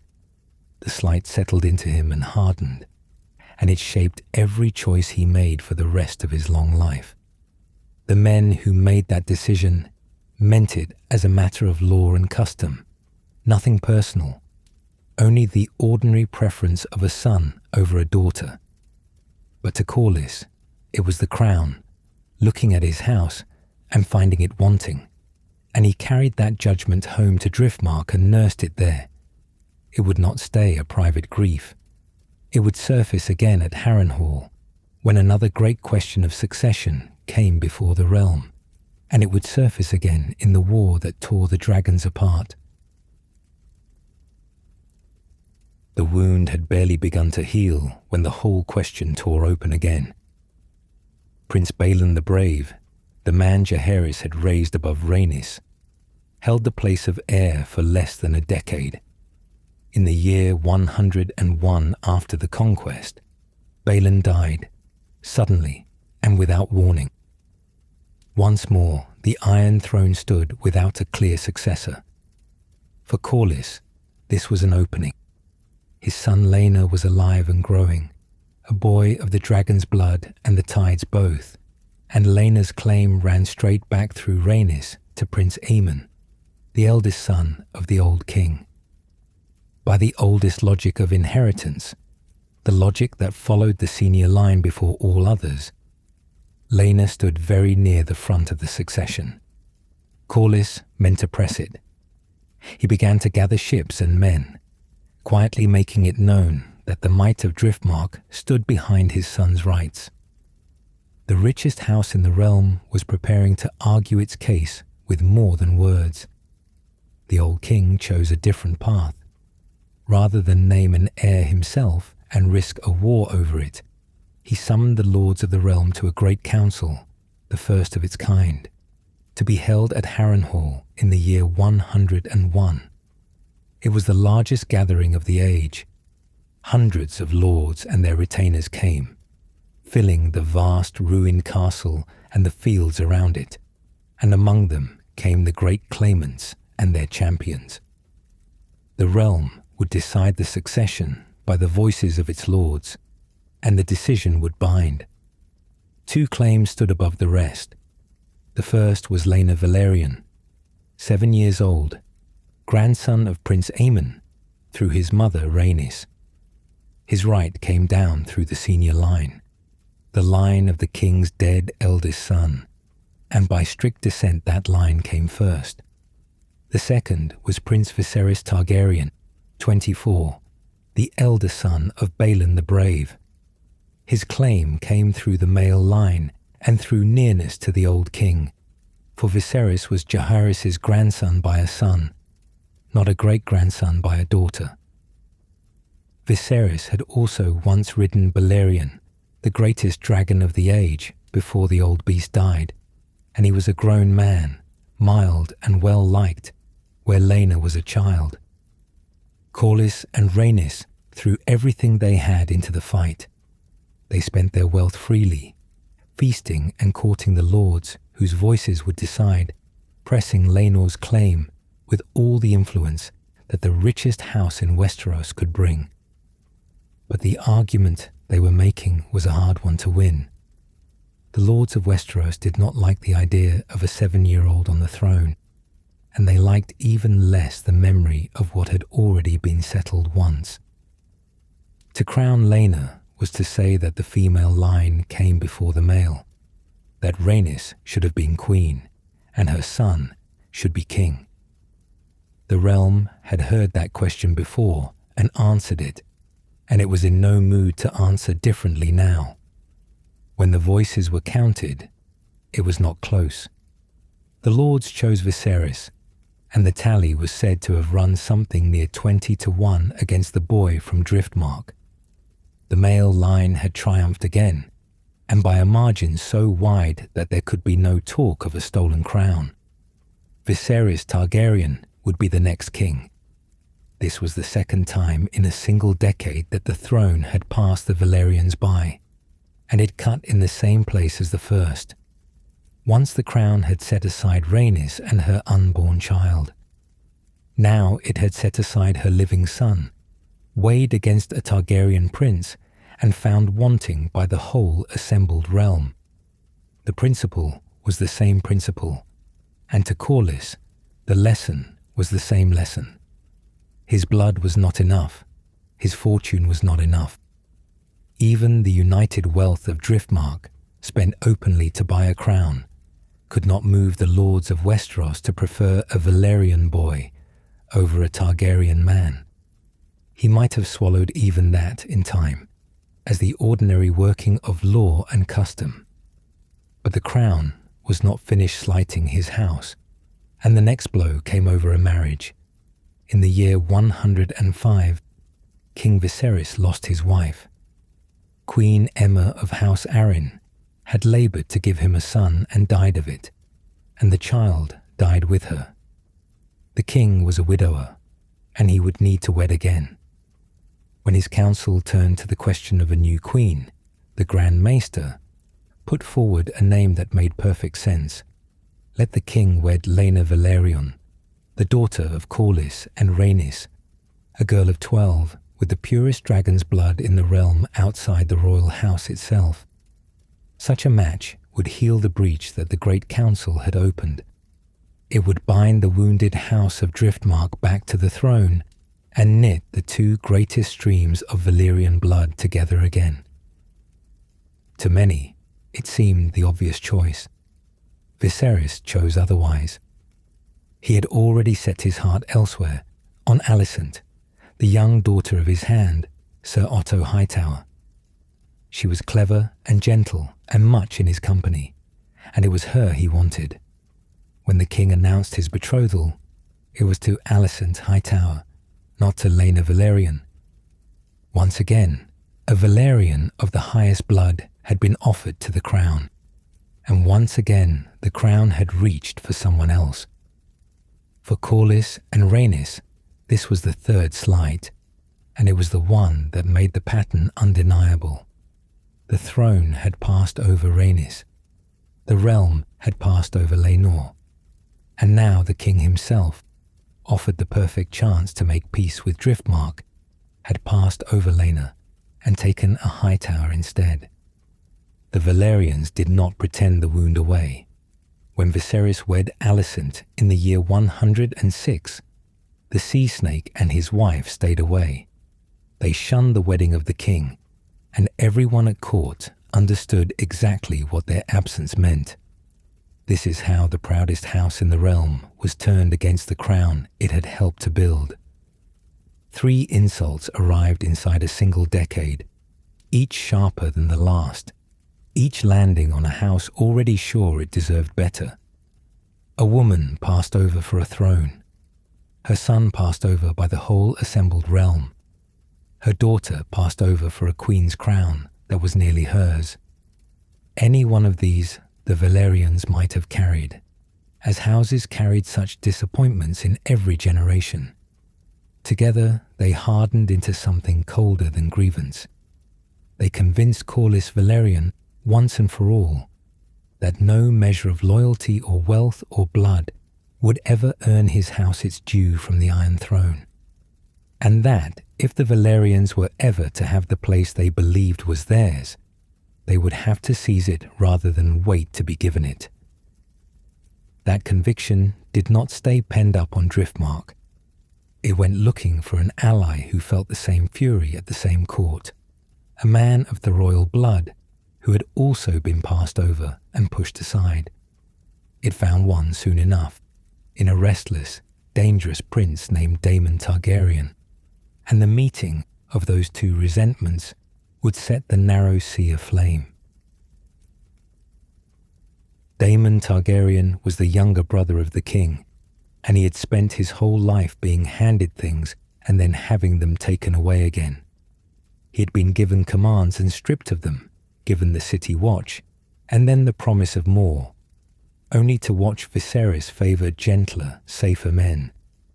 He was brave and brilliant, and impossible to control, and the court that had wounded Corlys had wounded Daemon in its own way. When the two of them found each other, the bond between them was hunger, a mutual recognition between two men who had been denied what they were owed. Both men had been told, in 100 quiet ways, that they would not be allowed the greatness they believed was theirs, so they resolved to go and take it somewhere the crown could not stop them. They found their prize in the Stepstones. That broken chain of islands between Dawn and the disputed lands had been a nest of pirates and sellswords for generations, and by this time it had fallen under the grip of Kragas Drahar, who taxed every ship that passed and fed his prisoners to crabs. The trade of the narrow sea ran straight through those waters, which meant it ran straight past the men who preyed on it. For a house that lived by the sea, and for a prince who wanted a war of his own, the Stepstones were the perfect target. Clearing them would open the trade lanes and win glory. The campaign began in the year 106. Daemon led the men, Corlys led the ships, and between them they brought a force the pirate kings of the Stepstones had never faced. Daemon fought with a fury that made his name across the narrow sea, and Corlys handled the fleet with all the skill his reputation had garnered. It was slow and bloody work, island by island, water by water, against enemies who knew every reef and inlet. But the Velaryon fleet controlled the sea between the fights, and control of the sea was everything. Season by season, the pirates were ground down. By the year 109, close to the whole chain lay in their hands. When it was done, Daemon set a crown upon his own ambition. He named himself King of the Narrow Sea, King of the Stepstones, and it was Corlys who placed the crown upon his brow. Once before, a Velaryon had set a crown on a Targaryen head and served him ever after. Now the sea snake crowned a Targaryen king in defiance of the Iron Throne, a prince the realm had cast out. On islands they had conquered together without the crown's leave. It was the clearest sign yet of where Corlys had turned. His alliance had shifted to the men who had been slighted alongside him, but Corlys was too shrewd to stake his house on Daemon's crown alone. A pirate kingdom in the Stepstones was a fine thing for a landless prince. It was not enough for the oldest house in Westeros. What Corlys truly wanted was what he had always wanted, to bind Velaryon blood back into the Dragon Dynasty so tightly that no great council could ever cut it out again. And in the years that followed the Stepstones, he set about doing exactly that, weaving his family into the royal line at every level he could reach. The great prize came in the year 114. King Viserys, needing to bind the wounded house of Driftmark back to the throne, betrothed his daughter and heir, Princess Rhaenyra, to Corlys's son, Laenor. It was the very healing the Grand Maester had once urged, and the king had once refused, come round again on harder terms. Rhaenyra was the named successor to the Iron Throne. If she ruled and Laenor stood beside her, then a Velaryon would at last be consort to a ruling monarch, and their children would carry both the dragon and the tides. For Corlys, it was the answer to every slight of the past decade. The blood that had been passed over would sit the throne after all, one generation late. Laenor and Rhaenyra were wed, though neither had chosen the other, and in time 3 sons were born to the marriage. When the first came, Laenor wished to name him after a favourite of his own. Corlys overruled him. the boy would be called Jacaerys in the old Velaryon fashion, the name the house had carried since before the conquest. The second son was named Lucerys, and the third Joffrey, and in the naming of them, Corlys made his intention plain. They were Velaryons as much as Targaryen princes, heirs of Driftmark as much as heirs of the Iron Throne, and their names announced it to the realm. Whatever whispers might follow those boys later, Corlys claimed them for his house from the cradle. There remained one more thread to weave, and it concerned his daughter. Laena Velaryon had long been promised in a distant Braavosi betrothal, arranged years before, to the son of one of the Sea Lord's wealthy men. It was not a match that served Corlys's purpose now, but he was too careful to break it openly and shame the house. Fortune and Daemon solved the problem for him. Daemon's own first marriage had ended, and in the year 115, Corlys arranged for Laena to wed him instead. The Braavosi bridegroom she had been promised to did not step aside quietly, and Daemon settled the matter in the way Daemon settled most things. He met the young Braavosi wastrel with a blade and killed him, and the betrothal was ended in blood rather than words. So Laena, the girl once offered up to be queen and passed over, became the wife of the king's own brother, the crowned king of the Stepstones. Her sister marriage bound Driftmark to Daemon, just as Laenor's marriage bound it to Rhaenyra. Between the two matches, the Velaryons now stood attached to the dragon line at every point that mattered. Corlys's grandson stood in the line of succession. His daughter was wed to the most dangerous prince in the realm. The consort to the heir was his own son, and all of it traced back through Rhaenys to the senior line of the old king himself. This was the whole of Corlys Velaryon's design, laid out across a decade of war and marriage. The crown had refused to give his house its due, so he would not ask for it again. He would build a claim so deep and so tangled in the royal blood that it could not be denied when the time came. He bound Velaryon and Targaryen together at the heir, at the marriage bed, and in the very names of the children, until it was impossible to say where one house ended and the other began. It was a masterwork of ambition, and it very nearly worked. But in knitting his house so tightly into the dragon's line, Corlys had done something he did not fully see. He had planted a Velaryon claim that would one day have to be defended, and the war that came to defend it would be as much a Velaryon war as a Targaryen one. The marriages Corlys had built began at first to bear the fruit he wanted. In the year 116, in the free city of Pentos, Laena gave Daemon 2 daughters, twin girls named Baela and Rhaenyra. They were dragon-blooded on both sides, granddaughters of the sea snake and grandnieces of the king, and Corlys saw in them another thread to weave.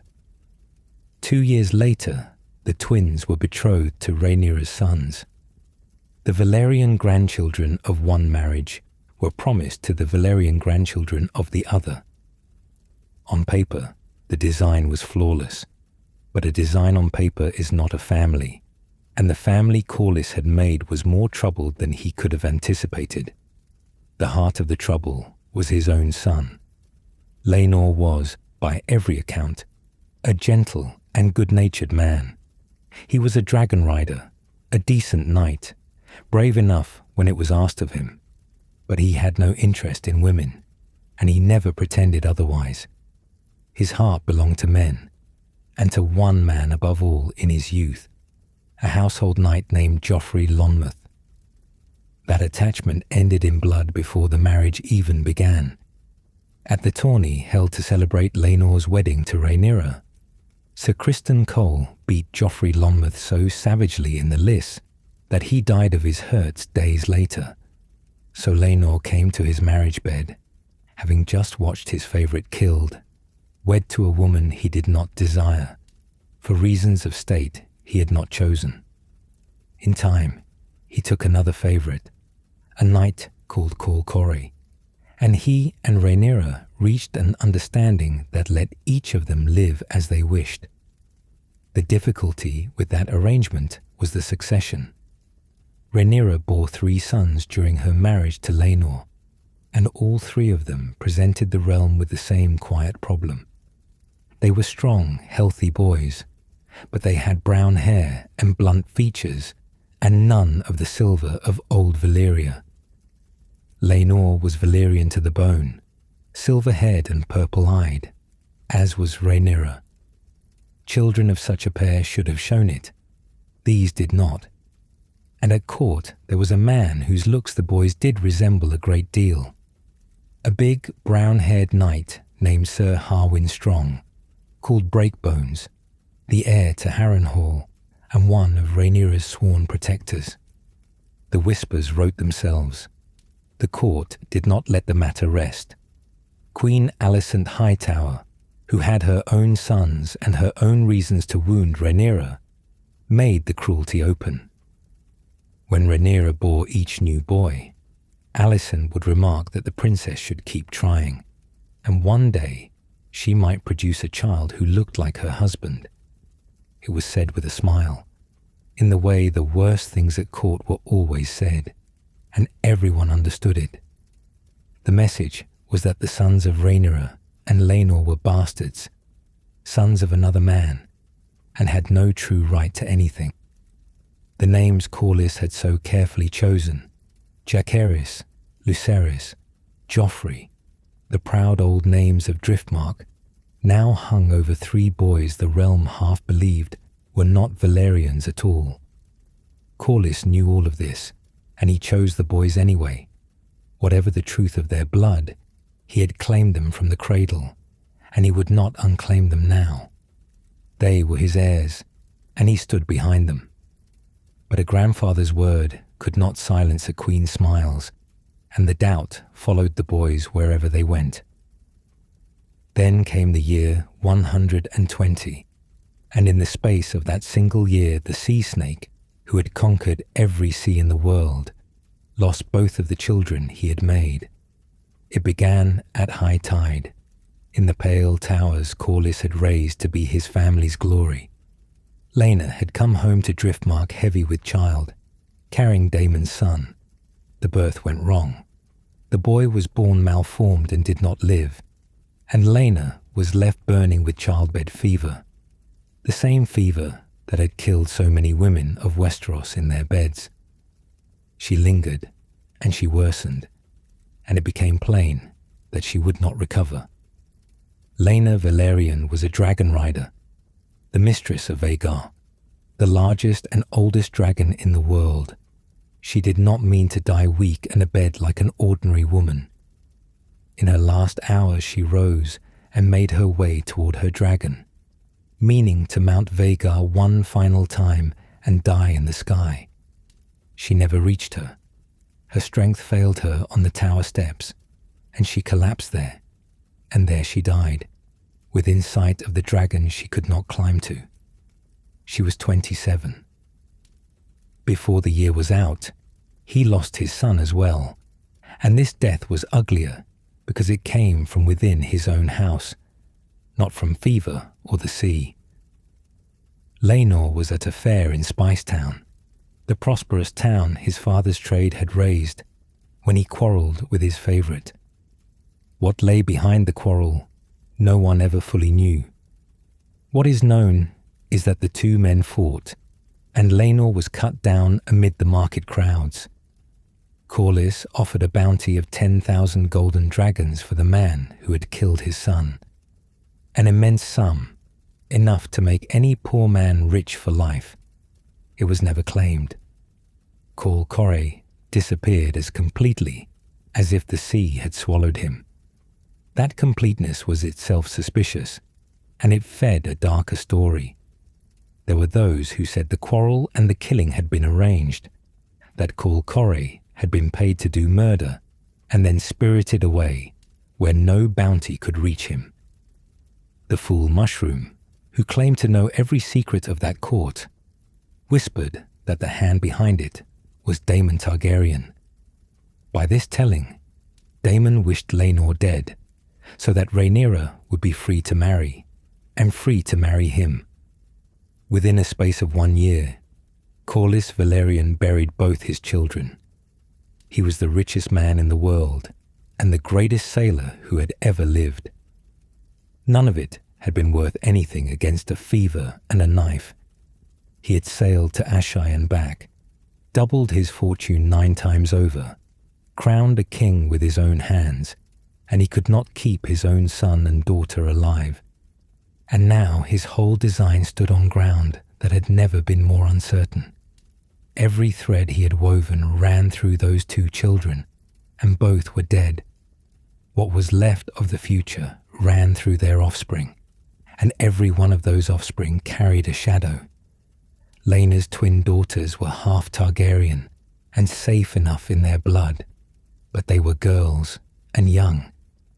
Laenor's 3 sons were boys and heirs, but the whole realm whispered they were no true Velaryons at all, bastards of Harwin Strong wearing the names of Driftmark. The succession of the oldest house in Westeros now hung entirely on grandsons whose right to inherit was in open doubt, and the man who had built it all could do nothing but claim them, and wait, and defend them when the time came. They laid Laenor to rest at high tide, in the pale hall his father had built, and the great houses of the realm sent their dragon riders to see him off. So many came, and so many dragons landed on the tidal island that year, that Septon Eustace, writing of it later, said Driftmark in those days looked like the new Valyria. It was meant as wonder, and it was also a warning. For centuries, the Velaryons had ruled the sea while the Targaryens ruled the sky, and now the 2 lines had bred together so thoroughly that Driftmark itself crawled with dragons. The old seafaring house had married its way into fire, and fire would come to it in full. It came first as a quarrel among children. Vhagar, the largest and oldest dragon in the world, had been Laena's mount, and with Laena dead, the great beast lay riderless on Driftmark, the richest prize in Westeros for any child bold enough to claim her. Prince Aemon Targaryen, Alicent's 2nd son, was that child. While the households mourned, he crept out to the she-dragon and climbed her and claimed her for his own, making himself, at a stroke, the rider of the most fearsome living weapon in the world. When Rhaenyra's sons and Laena's daughters found him out, the children came to blows. It was a brutal little fight for boys their age. Aemon mocked the sons of Rhaenyra as strong bastards, throwing the whispered slur in their faces, and before it ended, one of them had put a knife to his face and taken his eye. Aemon lost the eye and kept the dragon, and he counted it a fair trade. He never forgave the boys who maimed him, and he never let go of the word he had used against them. That was the shape of the family relations at Laenor's funeral. Dragons upon the island, an insult made flesh, and a wound that would fester for years. And within 6 months of laying Laenor in his tomb, his widow put the question of his son's blood beyond any hope of quiet. Rhaenyra married Daemon Targaryen. She married the very man Mushroom had named as the hand behind Laenor's death, and she married in unseemly haste, without her father the king's leave. To half the realm, it looked like proof of everything the whispers had claimed. If the princess would wed Daemon the moment Laenor was cold, then perhaps Daemon had always been the true father, and Laenor only a name to hide behind. The marriage bound Velaryon and Targaryen tighter still, but it also poured oil on the doubt that hung over 3 boys named Jacaerys, Lucerys, and Joffrey. For 6 years the doubt smouldered without catching, held down only by the will of two old men. King Viserys would not hear a word against his grandsons, and Corlys would not unclaim them. So long as both stood, the boys were Velaryons and heirs, and that was the end of it. But in the year 126, one of those pillars began to fail. Corlys Velaryon fell gravely ill, so ill that men expected him to die, and the moment his hand loosened on the succession, everything he had held down came rushing up at once. The trouble came from his own blood. Corlys had nephews, 6 of them, the sons of his younger kin, and the eldest of these was Sir Vaemond. Vaemond had commanded Valyrian ships in the Stepstones and thought himself a truer heir to Driftmark than any brown-haired boy the realm called a bastard. With Corlys seemingly on his deathbed, Vaemond pressed his claim openly. He declared that Laenor's sons were no Velaryons at all, that they were the Get of Harwin Strong, and that the Driftwood throne and the lordship of the tides should pass to him, a man of true Valyrian blood, and not to bastards wearing stolen names. He said aloud before the court what the whole realm had only whispered. Rhaenyra answered for her sons. She urged that Lucerys, Corlys's grandson and her own, be confirmed as the rightful heir to Driftmark, as had always been intended. The matter came before the Iron Throne, and King Viserys had to rule on the question he had spent years refusing to hear. That question was whether the boys were true Velaryons or bastards to be set aside. Vaemond had wagered his life on the answer, and he had wagered wrong. What happened next was a slaughter dressed as a judgment. Before the king could even render his verdict, Daemon Targaryen resolved the dispute in his own way. He seized Vaemond Velaryon and struck the head from his body. He had the corpse fed to his wife's dragon, Syrax, so that nothing remained of the man who had called Daemon's stepsons bastards.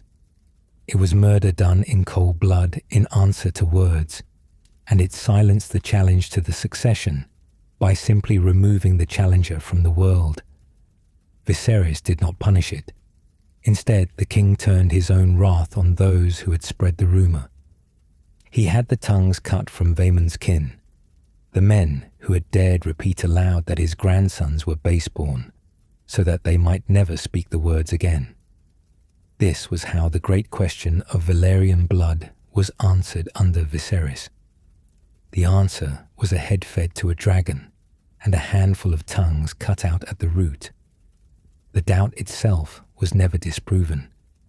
It was only made too dangerous to say, and Corlys, who might have had a word in it, was not there to have one. He lay abed through all of it, close to death. When he at last recovered his strength, the thing had already been done in his name and could not be undone. His nephew was ashes, his nephew's kin were maimed and mute, and his grandsons sat safe upon their heir's right by the sword and the terror of the throne, and by nothing else. That was the settlement, if it could be called one. The question of who was truly a Velaryon, of whose blood might rightly sit the Driftwood throne, had become a matter of severed heads and severed tongues. It was held down by fear, not resolved by truth, and everyone at that court understood the difference. A rumour silenced is not a rumour settled.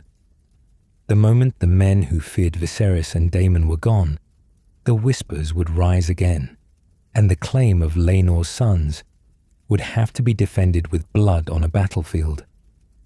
The oldest house in Westeros had reached the point where its own succession could only be secured by killing, and it would not be truly settled until a far greater killing had run its course and the war itself was over.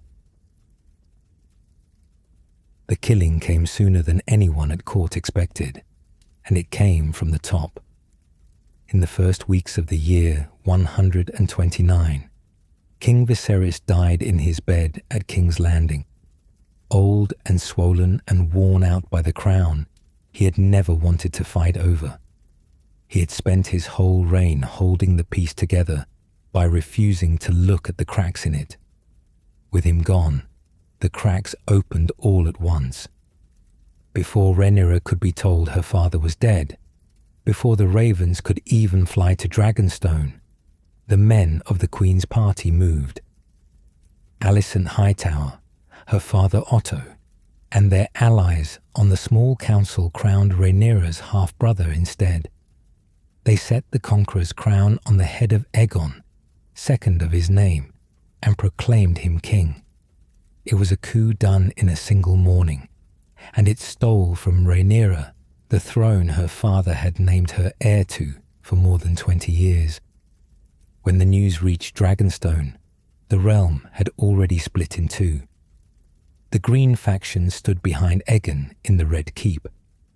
The Black faction gathered around Rhaenyra on her island. The long peace of the old king was over, and the war men would come to call the dance of the dragons had begun. And in that first hour, when Rhaenyra needed to know who in all the 7 kingdoms would stand with her, the oldest and richest house in Westeros did not hesitate. Corlys sailed to Dragonstone. He came in person, an old man now, the sea snake himself, and he came to place the whole strength of Driftmark behind the woman who had once been his good daughter. His grandsons were her sons. His dead son Laenor's blood sat in the boys she meant to make princes. The Velaryon claim and the Black cause had become the same cause, and Corlys knew it. He gave her his voice, his ships, his gold, and his name. Rhaenyra formed a war council on Dragonstone, the men and women who would guide her bid for the throne, and Corlys and his wife Rhaenys sat among its greatest members. There were few in that hall whose word carried more weight. Rhaenys was a dragon rider, a princess of the blood, the queen who never was, passed over twice by the very throne they now meant to win.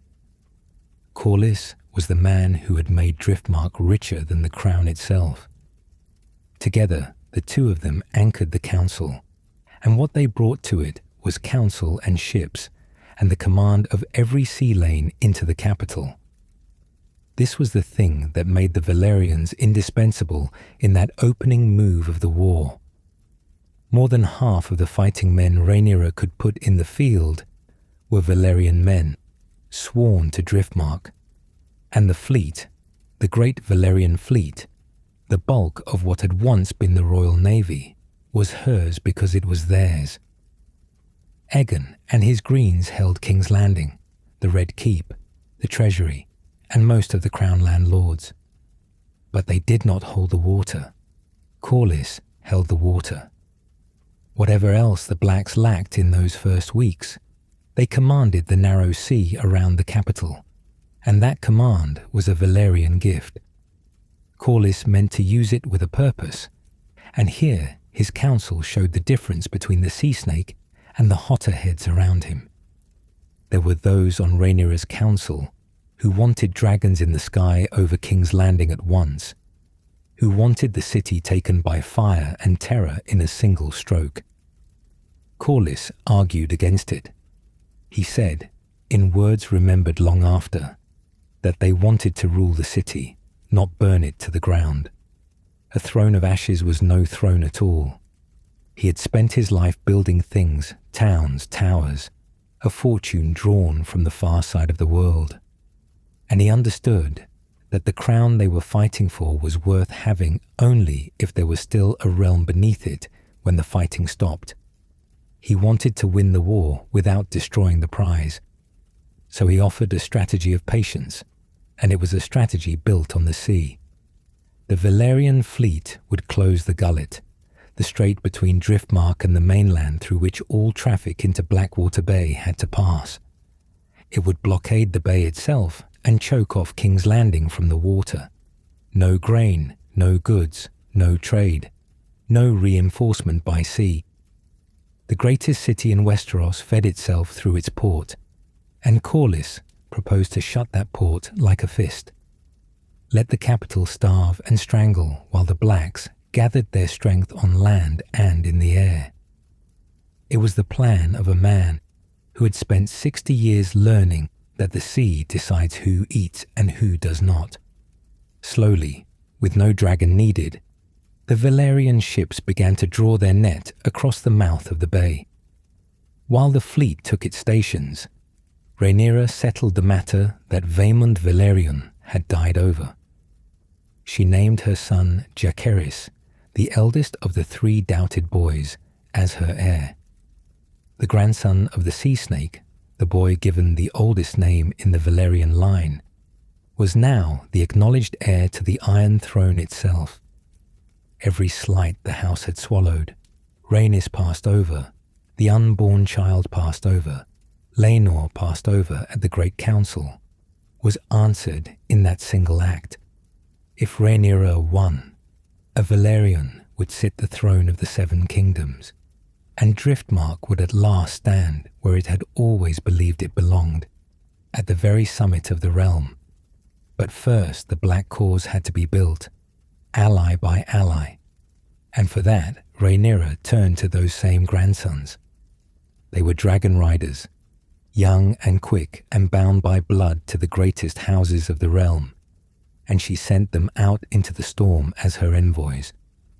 Jacaerys would fly north and to the Vale, to win the great lords, whose swords might decide everything. Lucerys, the second boy, would fly south to Storm's End, to bring the Baratheons and the Stormlands into the fold. They flew out from Dragonstone on their dragons as princes of a cause, carrying their mother's word to the corners of Westeros, and the whole hope of the Blacks rode with them. This was the moment the Velaryons ceased to be merely allies of the Dragon Crown and became the very thing that held it up. For centuries they had lent their ships and their sons to Targaryen wars and been repaid with slights. Now the situation had reversed.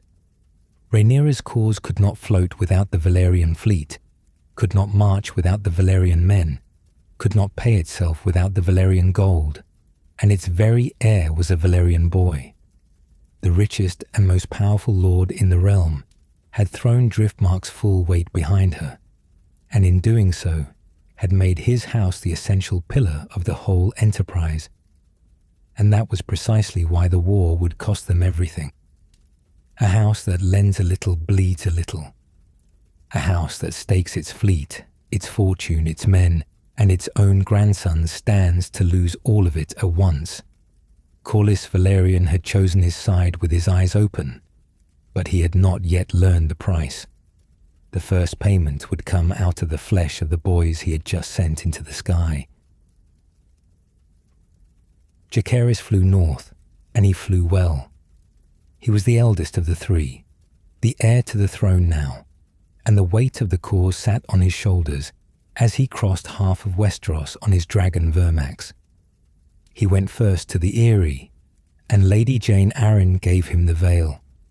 He went to White Harbour, and Lord Manderley gave him the men of the Wolfswood coast. Then he flew on to Winterfell itself, to the seat of the Starks in the cold heart of the north, and there he made the bargain that would matter most of all. Cregan Stark was young, but he ruled the largest kingdom in the realm, and his word could put thousands of Northmen in the field. Jacaerys sat with him and struck an agreement men would remember as the Pact of Ice and Fire. The North would march for Rhaenyra.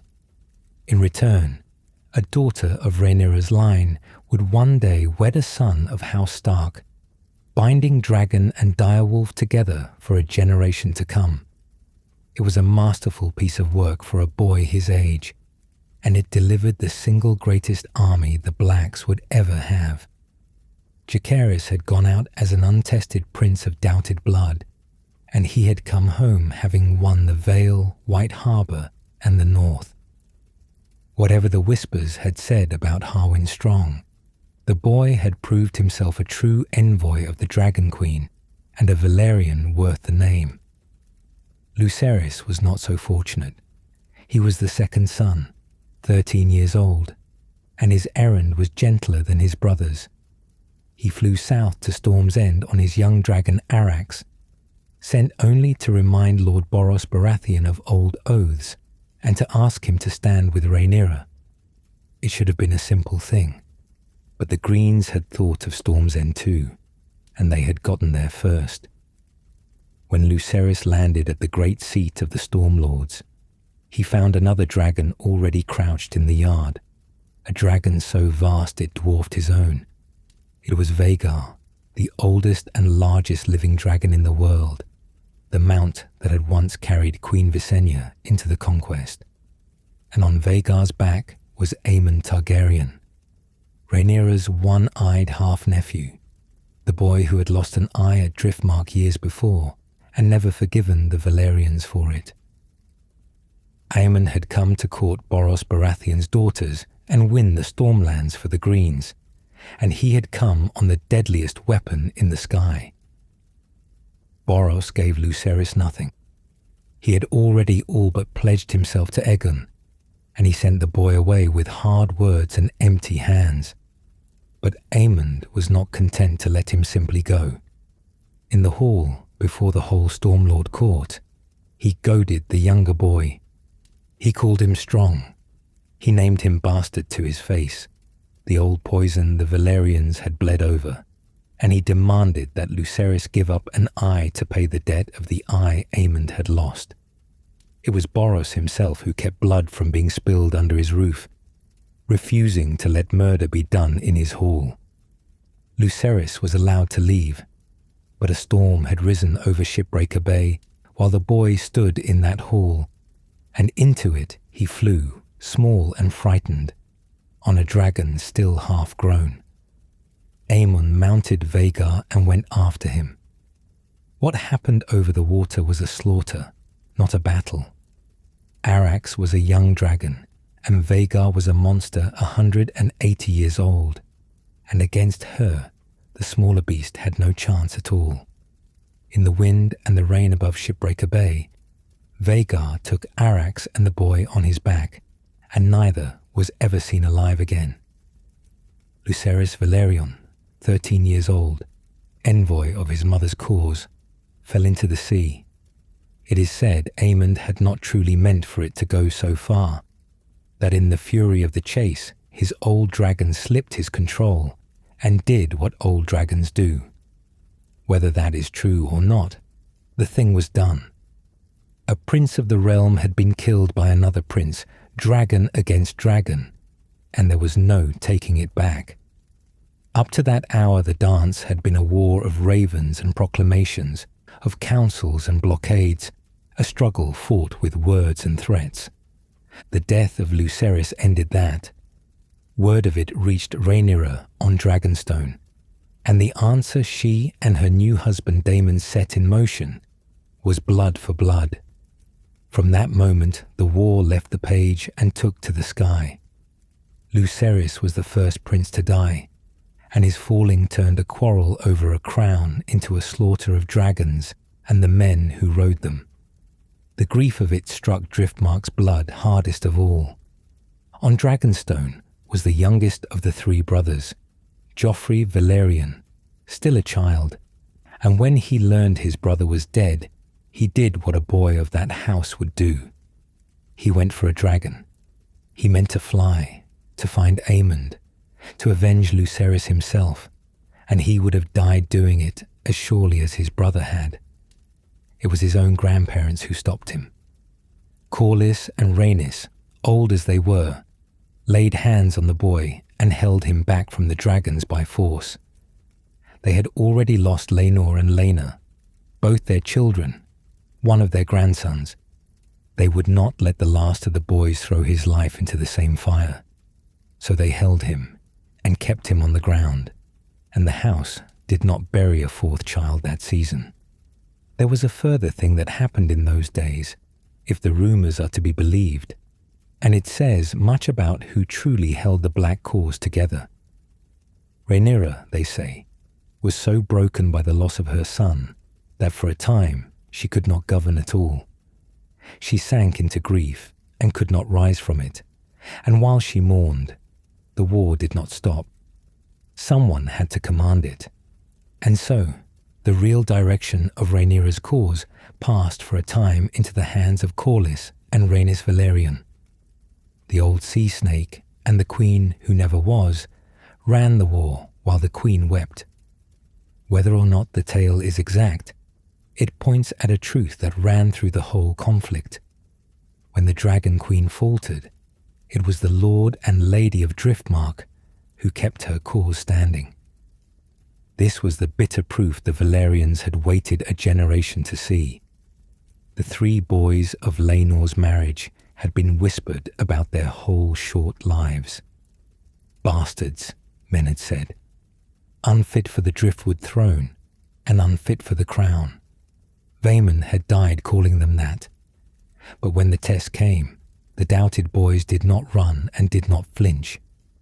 Jacaerys won the north for his mother by his own wit and courage. Lucerys flew into a storm and faced the largest dragon in the world, rather than dishonor his cause, and he died a prince. Whatever blood ran in their veins, they proved themselves true dragon riders and true princes in the only way that could not be argued with. And they died for it, one after another, the price of Corlys Velaryon's choice paid out of the flesh of his grandsons. Rhaenys Velaryon had been passed over for the throne when she was young, and men had called her the queen who never was for the rest of her life. She had watched her father die on campaign, watched the crown go to a cousin, watched her own son and grandsons carried off one by one. Through all of it, she had kept flying. She rode Meleys, the Red Queen, a dragon nearly 130 years old, red-scaled and swift, and there were few beasts in the sky that could match her. When the war came, Rhaenys did not sit on Dragonstone and mourn. She flew. Early in the fighting, the Greens moved against the Crownlands, and word came that Aegon's men had marched on Rook's Rest, a modest castle held for the Blacks by Lord Staunton. Staunton was surrounded and sent frantic ravens begging for aid. It was Rhaenys who answered. She was old, but she was the readiest rider the Blacks had at Dragonstone, and she would not leave a loyal lord to burn. She mounted Meleys and flew for Rook's Rest to break the siege. It was a trap, and the Greens had laid it well. Aemond and his one eye had understood something the Blacks had not yet grasped. The way to win a war of dragons was to hunt in pairs and catch the enemy in the open. So the assault on Rook's Rest had been the bait, and 2 dragons lay hidden and waiting for whoever came to answer it. When Rhaenys arrived and fell upon the army below, Aegon the king rose to meet her on Sunfire, his golden dragon, and Aemond rose beside him on Vhagar, the monster that had already killed Lucerys. Rhaenys did not run. She could have. Meleys was fast enough to flee 2 dragons, even Vhagar, and an old rider with nothing left to prove might have turned for home. Instead, the queen who never was turned into them. 2 against 1, over the fields of Rook's Rest. She gave the fight everything she had, and she hurt them before the end. Sunfire was savaged so badly that Aegon would spend the rest of the war a broken, burned thing. But 2 dragons were too many, and Vhagar was too large. In the end, Meleys was pulled down out of the sky, and Rhaenys and her Red Queen struck the earth together and did not rise. The last of Rhaenys Velaryon was found in the wreck of her dragon, burned past knowing. The queen, who never was, had fallen at last, and she had fallen fighting, which was the only way anyone who knew her had ever expected her to go. When the news reached Driftmark's lord, it did not break Corlys the way grief breaks other men. It hardened him, and it turned him against the very queen he served. Corlys had lost his wife, the companion of 60 years, the woman who had ruled his cause beside him while Rhaenyra wept, and to his mind, Rhaenyra had thrown Rhaenys away.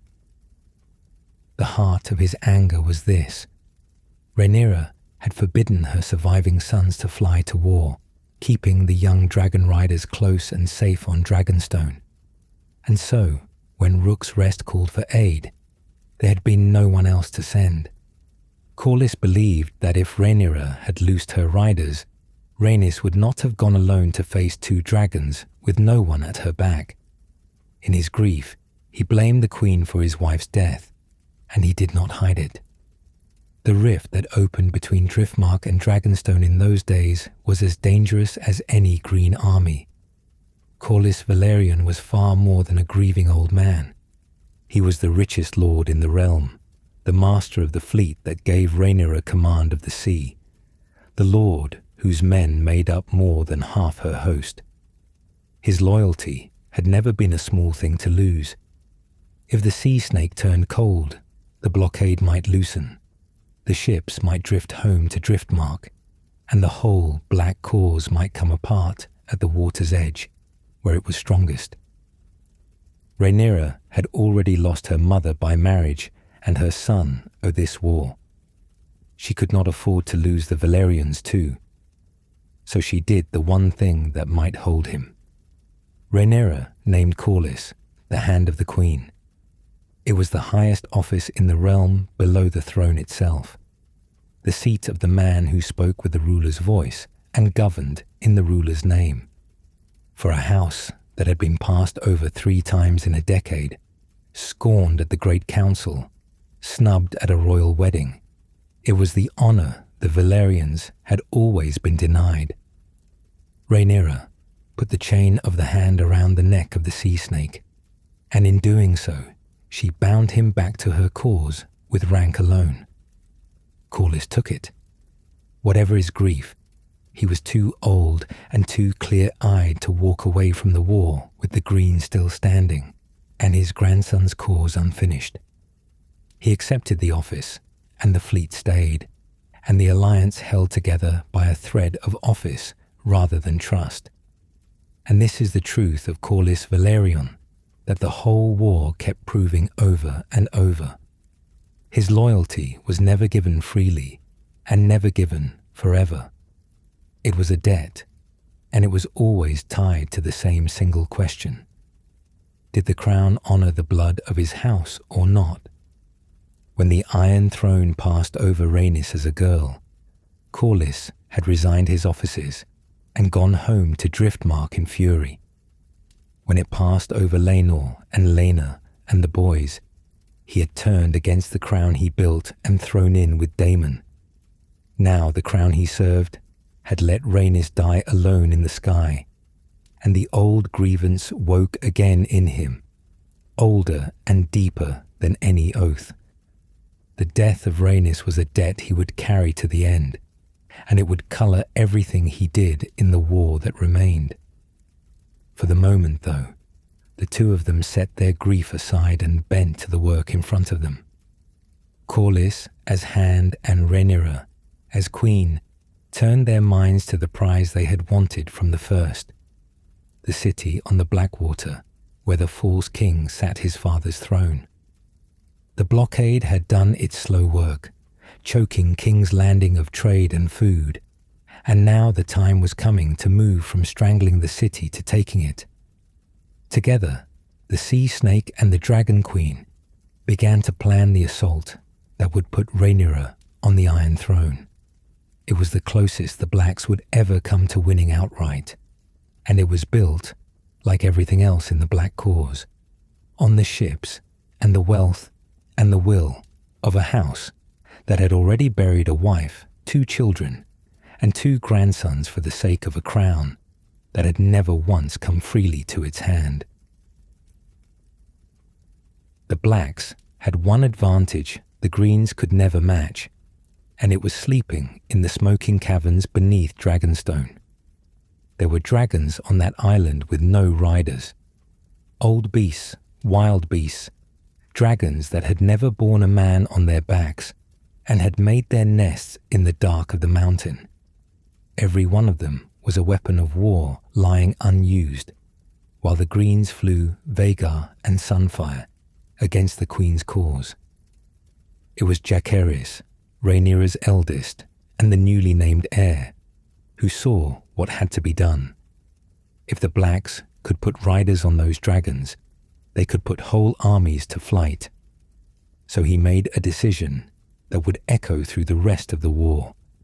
He would find the riders wherever they came from, whatever their birth. This was the Sowing, and it was a desperate thing. The old wisdom held that only those with the blood of old Valyria could hope to master a dragon, and that blood ran through a bare handful of noble houses. But Valyrian blood had scattered wider than the great families liked to admit. Dragon lords had kept lovers and fathered children for centuries, and the seed of the old freehold had drifted down through servants and small folk and the children of the narrow sea. Jacaerys called for anyone bold enough to try. Those who could ride would be raised up, given lands and knighthood and a dragon of their own. Those who failed would most likely burn. Men came anyway, drawn by the impossible prize, and some of them died screaming in the attempt, while others walked away scorched and beaten. But a few, a precious few, climbed onto the backs of monsters and lived. 2 of them came from Hull, on Driftmark itself. The elder was a boy of 15 named Addam, and the dragon he claimed was Sea Smoke, a pale grey beast that had once carried Laenor Velaryon into battle in the Stepstones. Since Laenor's death, Sea Smoke had flown wild and riderless, and now this boy of Hull walked up to him and was accepted. His younger brother came forward too, a boy named Alyn, though no dragon would have him. They were the sons of a woman called Marilda, who kept ships out of Hull and was known along the docks as Mouse for her small and busy way. And the moment her sons proved they could ride, the question of their blood became the most important question on Driftmark. Marilda said the boys were Laenor's. She claimed the old Valyrian heir, whatever his preference for men, had lain with her in his younger years and fathered these 2 sons before he died. If it was true, then Addam and Alyn carried the blood of the sea snake, and a dragon accepting Sea Smoke's old master's son made a kind of sense. But there was another whisper, that the boys were Corlys's own. He said the sea snake had fathered them on Marilda himself and kept them quiet from Rhaenys, whose temper was famous and whose anger at such a betrayal would have been terrible. Whichever tale was true, the meaning for the house was the same. These 2 boys of Hull carried Valyrian blood, and Valyrian blood was suddenly the scarcest and most precious thing Corlys owned. For his own succession had collapsed to almost nothing. Rhaenys was dead. Laenor and Laena were long dead. Rhaenyra's sons, the boys once named heirs of Driftmark, were dead as well, all but the youngest, and their blood had been called into public doubt by Vaemon's severed head. The sea snake was old and had buried nearly everyone who should have come after him. And now, out of the docks of Hull, came 2 boys who could ride dragons and might carry his own blood in their veins. Corlys did not hesitate. He embraced them. Whatever the truth of their fathering, he claimed them as true-born sons of his house. And he went to Rhaenyra and petitioned her to strip away their bastardy and make them Valyrians in the eyes of the law. The Queen granted it. Addam of Hull became Addam Velaryon, and the sea snake named him heir to Driftmark and the Driftwood throne. The house had a future again. Built on the backs of 2 dragon-riding boys, the whole realm knew had been born on the wrong side of the sheets. And then, in a single terrible day, nearly everything the sea snake had spent his life building was turned to ash. The Greens had not forgotten that the sea belonged to the Blacks. The Velaryon fleet had closed the Gullet and choked the Blackwater, and King's Landing was starving behind its walls. So the Greens brought help from across the narrow sea. The triarchy of the Three Daughters, the free cities of the south that had once fought Corlys and Daemon in the Stepstones, sent a great war fleet north to break the blockade. It came upon the Gullet, the narrow water between Driftmark and the mainland that the Velaryons had guarded since before the dragons ever landed. And there the largest sea battle of the whole war was fought. It began, as these things did in the dance, with hope. Prince Jacaerys was in the sky above the Gullet, on his dragon Vermax, and for a time the black dragons turned the enemy ships to torches on the water. But the triarchy had come prepared for dragons, with scorpions and crossbows crowding their decks, and the sky over the Gullet filled with iron bolts. Jacaerys was brought down. Vermax was killed beneath him, and the prince went into the water. And when he tried to swim, the enemy sailors filled the sea around him with quarrels until he sank. Rhaenyra's eldest son, her named heir, the boy who had dreamed up the sowing that might yet win the war, drowned in the Gullet within sight of his own family's island. And the island suffered for it. The blockade broke. Nearly a third of the Velaryon fleet was lost in that one battle. Ships that had been the pride of Driftmark burned to the waterline. Worse, the fighting spilled onto the land. Triarchy soldiers came ashore and fell upon Spicetown, the boomtown Corlys had raised beside high tide, the busy port that had drawn the trade of the world to Driftmark's door. They put it to the sack. They cut down the townsfolk in the streets, and they burned Spicetown so thoroughly that it was never rebuilt.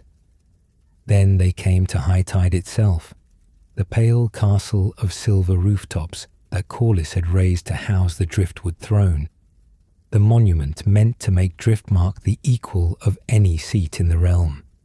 They burned it. The treasures of 9 voyages, the jade and spice and gold and wonders that the sea snake had carried home from the far side of the world, all of it went up in the flames along with the servants who could not flee. High tide's silver towers were left a gutted ruin. Think of what died in that single day. Corlys had spent his youth sailing to the ends of the earth to make his house the richest in the 7 kingdoms. He had built a town and a castle to hold the wealth he won. And in one battle in the Gullet, the wealth burned, the town was erased, the castle was gutted. A third of the fleet went to the bottom. And another of his grandsons drowned in the water his ancestors had guarded since the dawn. Everything the sea snake had built with the labor of a lifetime was gone.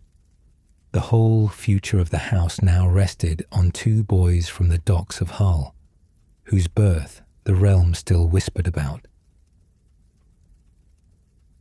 The sowing had given Rhaenyra dragon riders, but it had given her the wrong kind of men along with the right. 2 of those who claimed dragons in the sowing were baseborn brutes, a blacksmith's bastard called Hugh Hammer and a sellsword called Ulf White, and they had no love for the queen and no loyalty to anyone but themselves.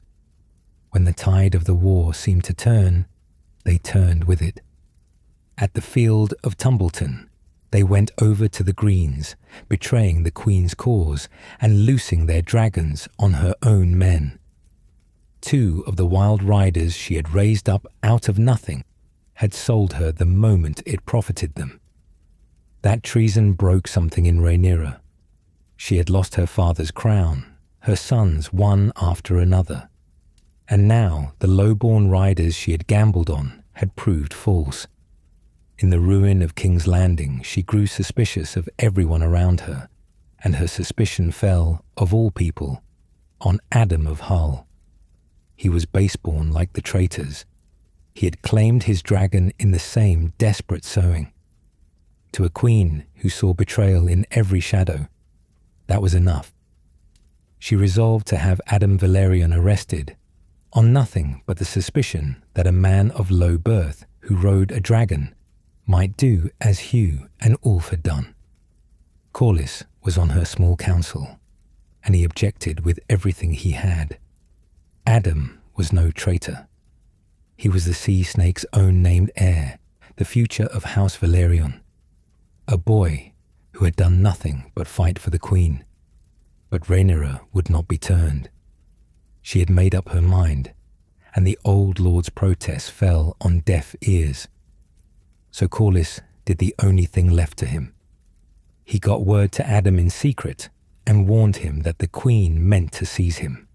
And Addam, rather than wait to be taken and to answer for a crime he had not committed, mounted sea smoke and fled the city. He did not flee to save himself. He flew to prove what the queen doubted. The Greens held Tumbleton, where Hugh and Ulf had gone over, and it was there that Addam took his dragon and threw himself into battle to break them. The Second Battle of Tumbleton was a savage, confused affair, but through it, Addam of Hull fought for the queen who had ordered his arrest, and he died doing it. He fell in the fighting, having helped shatter the very enemies Rhaenyra feared he might join. The boy the whole realm whispered was a bastard. The boy his own queen had branded a likely traitor, died in the sky proving himself as loyal as any man who ever served the Black Cause. His brother Alyn would remember it, and one day carve a single word into stone for him.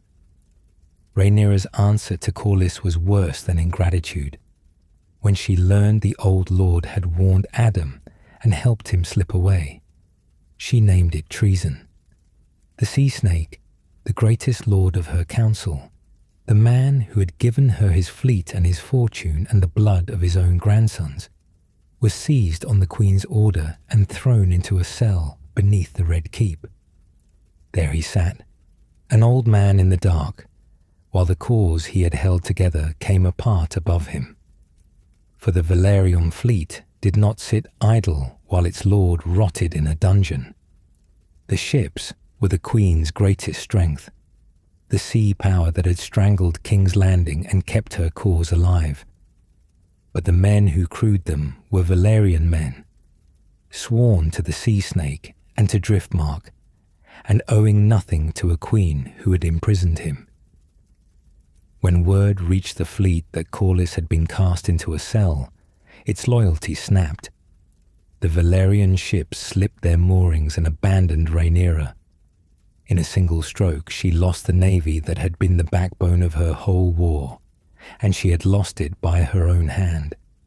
Now the walls closed in. King's Landing itself, the prize the Blacks had bled to hold, turned against the queen. The small folk had suffered through a bitter siege and a starving city, and their fear and their fury boiled over into open revolt. The mob rose, and its rage found the thing it feared and hated most. The dragons kept caged within the city. They stormed the dragon pit on Rhaenys' hill, thousands of them, to kill the beasts in their chains. It was madness, and it was slaughter on both sides, men and dragons dying together in the dark of the Great Dome. Joffrey, the youngest of Rhaenyra's 3 sons by Laenor, the last of the boys who bore the Velaryon name through their mother's marriage to the sea snake's son. When the mob rose against the dragons, Joffrey tried to reach his own dragon and save it, or perhaps to fly against the crowd and drive it back. He climbed for the sky, and he fell. The last of the 3 doubted princes, the boys whose birth the realm had whispered over for so long, died broken during the storming of the dragon pit. Every one of the sons named heirs of Driftmark was gone now. Jacaerys had drowned in the Gullet. Lucerys had burned over Shipbreaker Bay. Joffrey had fallen in a burning city. 3 Velaryon princes, and not one of them lived to see the war's end. Rhaenyra had nothing left. Her fleet was gone. Her council was scattered or imprisoned. Her city had turned on her, and the dragons that had made her strong were dying or dead.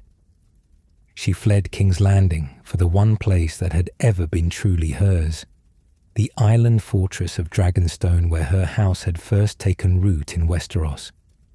But her enemies had reached it before her. When she landed, she found the castle held against her, and the man who took her was the very brother she had wronged most, Aegon II, who had lost his own body and half his mind, but not his hatred.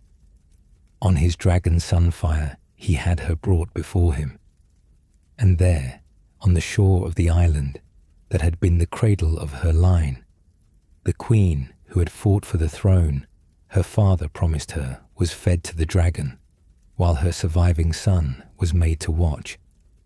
Rhaenyra Targaryen died screaming, devoured piece by piece, and the war she had waged for the Iron Throne ended in horror on the black sand of Dragonstone. Consider what the Velaryons had given her, and what they got for it. They had handed Rhaenyra the largest part of her army. They had given her the fleet that closed the Gullet and starved her enemy's capital. They had poured out the wealth of 9 voyages in her service, and burned for it when high tide fell. It was the greatest alliance of the entire war, and it ended in mutual betrayal. A queen imprisoning the lord who held her cause together, and a fleet sailing away from the queen it had bled to serve.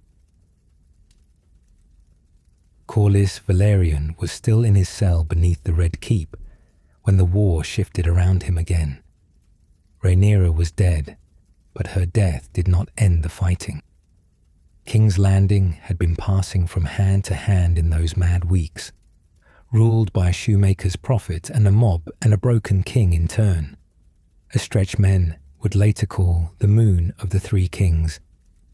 When the dust settled, it was Aegon II who held the city once more, or held what was left of it. He was a ruin of a man by then, his body burned and shattered from his fall at Rook's Rest, carried about on a litter and kept alive by milk of the poppy. But he sat the Iron Throne, and the sea snake was his prisoner to do with as he liked. Aegon did not kill him. A dead Corlys was worth nothing, and a living one was worth a great deal. The sea snake still commanded the loyalty of Driftmark, still held the remnants of the greatest fleet in Westeros, and still possessed a name and a fortune that could steady a throne shaking on its foundations. So king and prisoner struck a bargain. Corlys would have his pardon and his freedom, and in exchange he would lend Aegon his wealth, his ships, and his considerable weight on the small council. The old lord who had backed Rhaenyra with everything he owned now bent to the brother who had devoured her. He had done this before, changed his colours when the tide changed, and he did it now without apology. Survival had always been the deepest loyalty the sea snake knew, but there was one thing he would not trade away.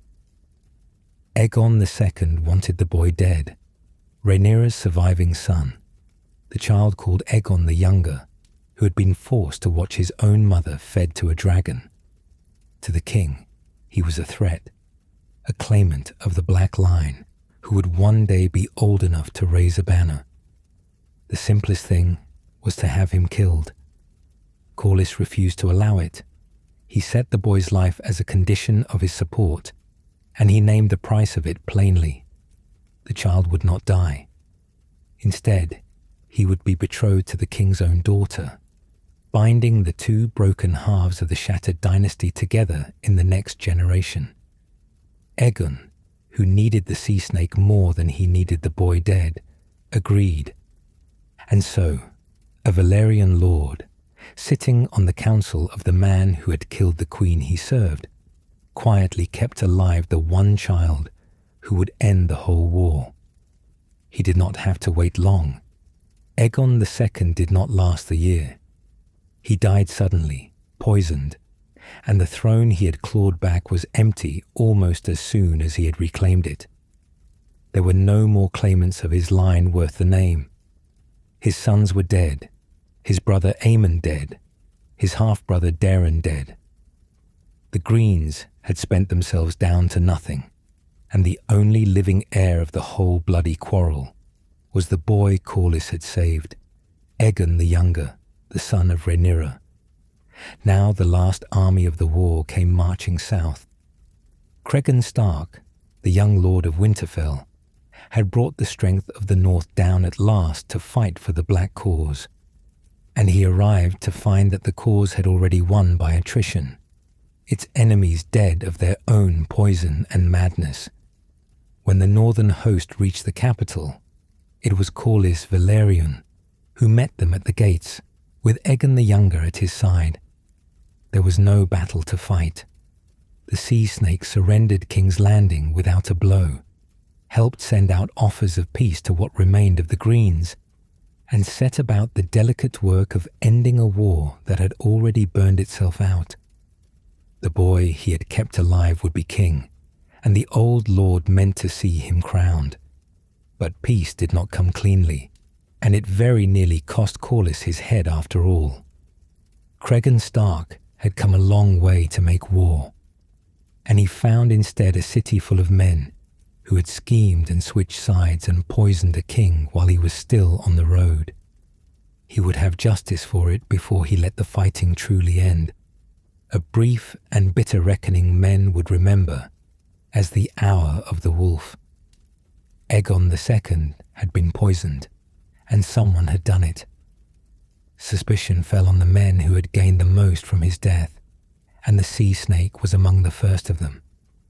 Cregan had Corlys arrested and charged with the king's murder, the very crime that had cleared the road to the throne.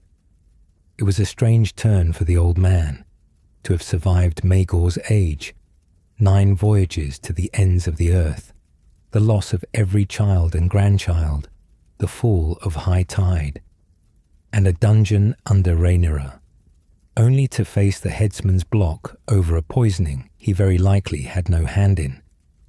His fleet and his fortune could not save him this time. The women of his blood and one determined lady of the court did. His granddaughters, the daughters of Daemon and Laena, pleaded for him, and Lady Alyssa Blackwood, who had the Stark's ear and his heart, added her voice to theirs. Between them, they turned Cregan aside. Aegon III was a boy of 10 or 11, a haunted child who had watched his mother die and had no wish to rule anything. He could not govern alone, and so a council of regents was named to rule in his name until he came of age. Corlys was one of them. The old admiral who had put a crown on Daemon Targaryen's brow in the Stepstones and lost 3 grandsons in a war for a queen, ended his days at the very center of the realm, guiding the reign of the boy he had saved from the knife. He served as regent for Aegon III until the end of his life, and he did not have long left.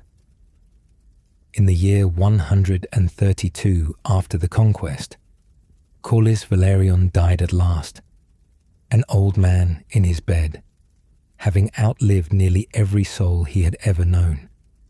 Men remembered the sea snake as a great lord of the Black Cause, and so he was, but the truth of him was simpler and harder than that. He clung to the Valyrian future through every disaster, and when the dust settled, he was still there, an old man at the head of the council, having buried the war and nearly everyone who fought it. The sea snake died a kingmaker, and the king he made would be the one to bring the killing to an end. They did not bury the sea snake in the ground. A man who had spent his whole long life on the water was not meant to end it under stone, and Driftmark knew it. His body was carried home aboard a ship called Mermaid's Kiss, back across the Gullet he had commanded for 60 years, to the island his family had held since before there were dragons in Westeros. And then they took him out one last time. His remains were placed aboard the Sea Snake, the great ship that had carried his name to the far side of the world and back, and sailed out into the deep water near Dragonstone. and there they gave him to the sea. It was the truest burial the house could have given him. The waves had made Corlys Velaryon, and in the end the waves took him. But a lord's death is never only an ending. It is a question, and the question at Driftmark was the same one that had already cost men their heads and their tongues. Who was truly a Velaryon, and who had the right to sit the driftwood throne? Corlys had answered it himself before he died. He had named Addam of Hull his heir, the boy who claimed sea smoke in the Sowing, and stripped away his bastardy so that he might inherit. But Addam was dead now, fallen at Tumbleton, proving a loyalty no one had asked him to prove. That left the seat open, and the old rivals came forward at once. Sir Vaemon Velaryon's sons, Damian and Daeron, pressed their claims as true-born Velaryons of the main line, the very kin whose tongues had been cut out for calling the strong boys bastards. Against them stood Addam's younger brother, another boy of Hull, another child of disputed birth. His name was Alyn. The regency ruling in Aegon III's name made the choice, and they made it for Alyn. He became Lord of the Tides, Master of Driftmark, the head of the oldest house in Westeros, and whatever the truth of his birth, still disputed as it had been since the day he and his brother came out of Hull, Alyn Velaryon now held the seat. He would spend the rest of his life proving the doubt wrong. He would earn the name Velaryon the way his people had always earned things, at sea. He did not have long to wait for the chance. The War of the Dragons had ended, but the war on the water had not. The Stepstones were aflame again, the same nest of pirates and sell sails the Velaryons had been fighting since the days of the first Admirals, and the crown needed a fleet sent against them. Alyn was sent. He was still a young man, untested in real command, resented by some as a jumped-up bastard, and he sailed into the Daughters' War and came out of it a hero. He fought so well and so fiercely in those waters that men gave him a new name, one that would follow him the rest of his days and outlast his own. They called him Oakenfist.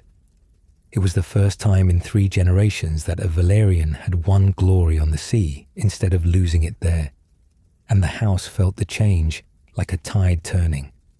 Out in the west, the Iron Islands had risen under Dalton Greyjoy, the Red Kraken, a reaver who had bled the Reach and the Westerlands white during the dance and never answered for it.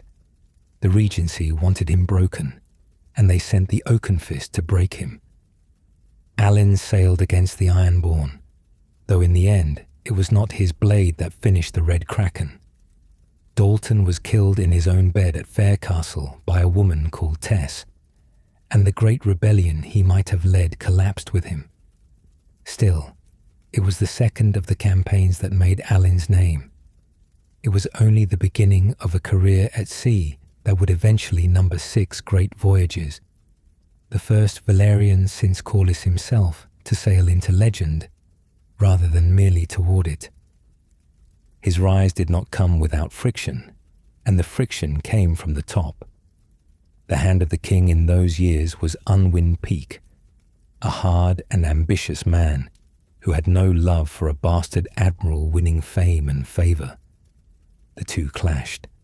When Corlys's old place among the regents came open, Alyn might have claimed it and sat at the very centre of the realm as his grandfather had. He was refused it, kept at arm's length from the true seat of power, even as he was handed the dangerous work far from court. But the wars he was sent to fight were the making of him, and Peake's schemes eventually came to nothing, while the Oakenfist name only grew. He would even help bring home the king's lost brother, the young Prince Viserys, held captive across the narrow sea in Lys. He lent his weight to the negotiations that returned the boy to Westeros. And then came the marriage that healed the oldest wound of all. Alyn Velaryon wed Baela Targaryen, the daughter of Prince Daemon, and Laena Velaryon, a granddaughter of the sea snake himself. With that match, the two broken strands of the house were bound back together. The dragon blood of Laena's line and the sea blood of Hull joined at last in one marriage bed. Baela bore him children, and when a daughter came, she named the girl Laena, for the mother she had lost on the tower steps at high tide when the world was still burning. The name went back into the family like a wound closing over. The old grievances began slowly to lose their heat. Alyn even made his peace with Vaemon's sons in time, with Damian and Daeron, who had once contested his very right to the seat, settling their claims with grants of land rather than the axe. The house that had torn itself apart over the question of blood learned, under the Oakenfist, how to stop.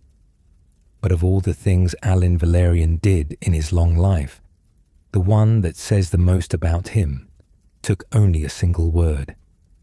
In the year 138 after the conquest, 6 years after Corlys was given to the sea, the bones of Addam of Hull were brought home to Driftmark at last.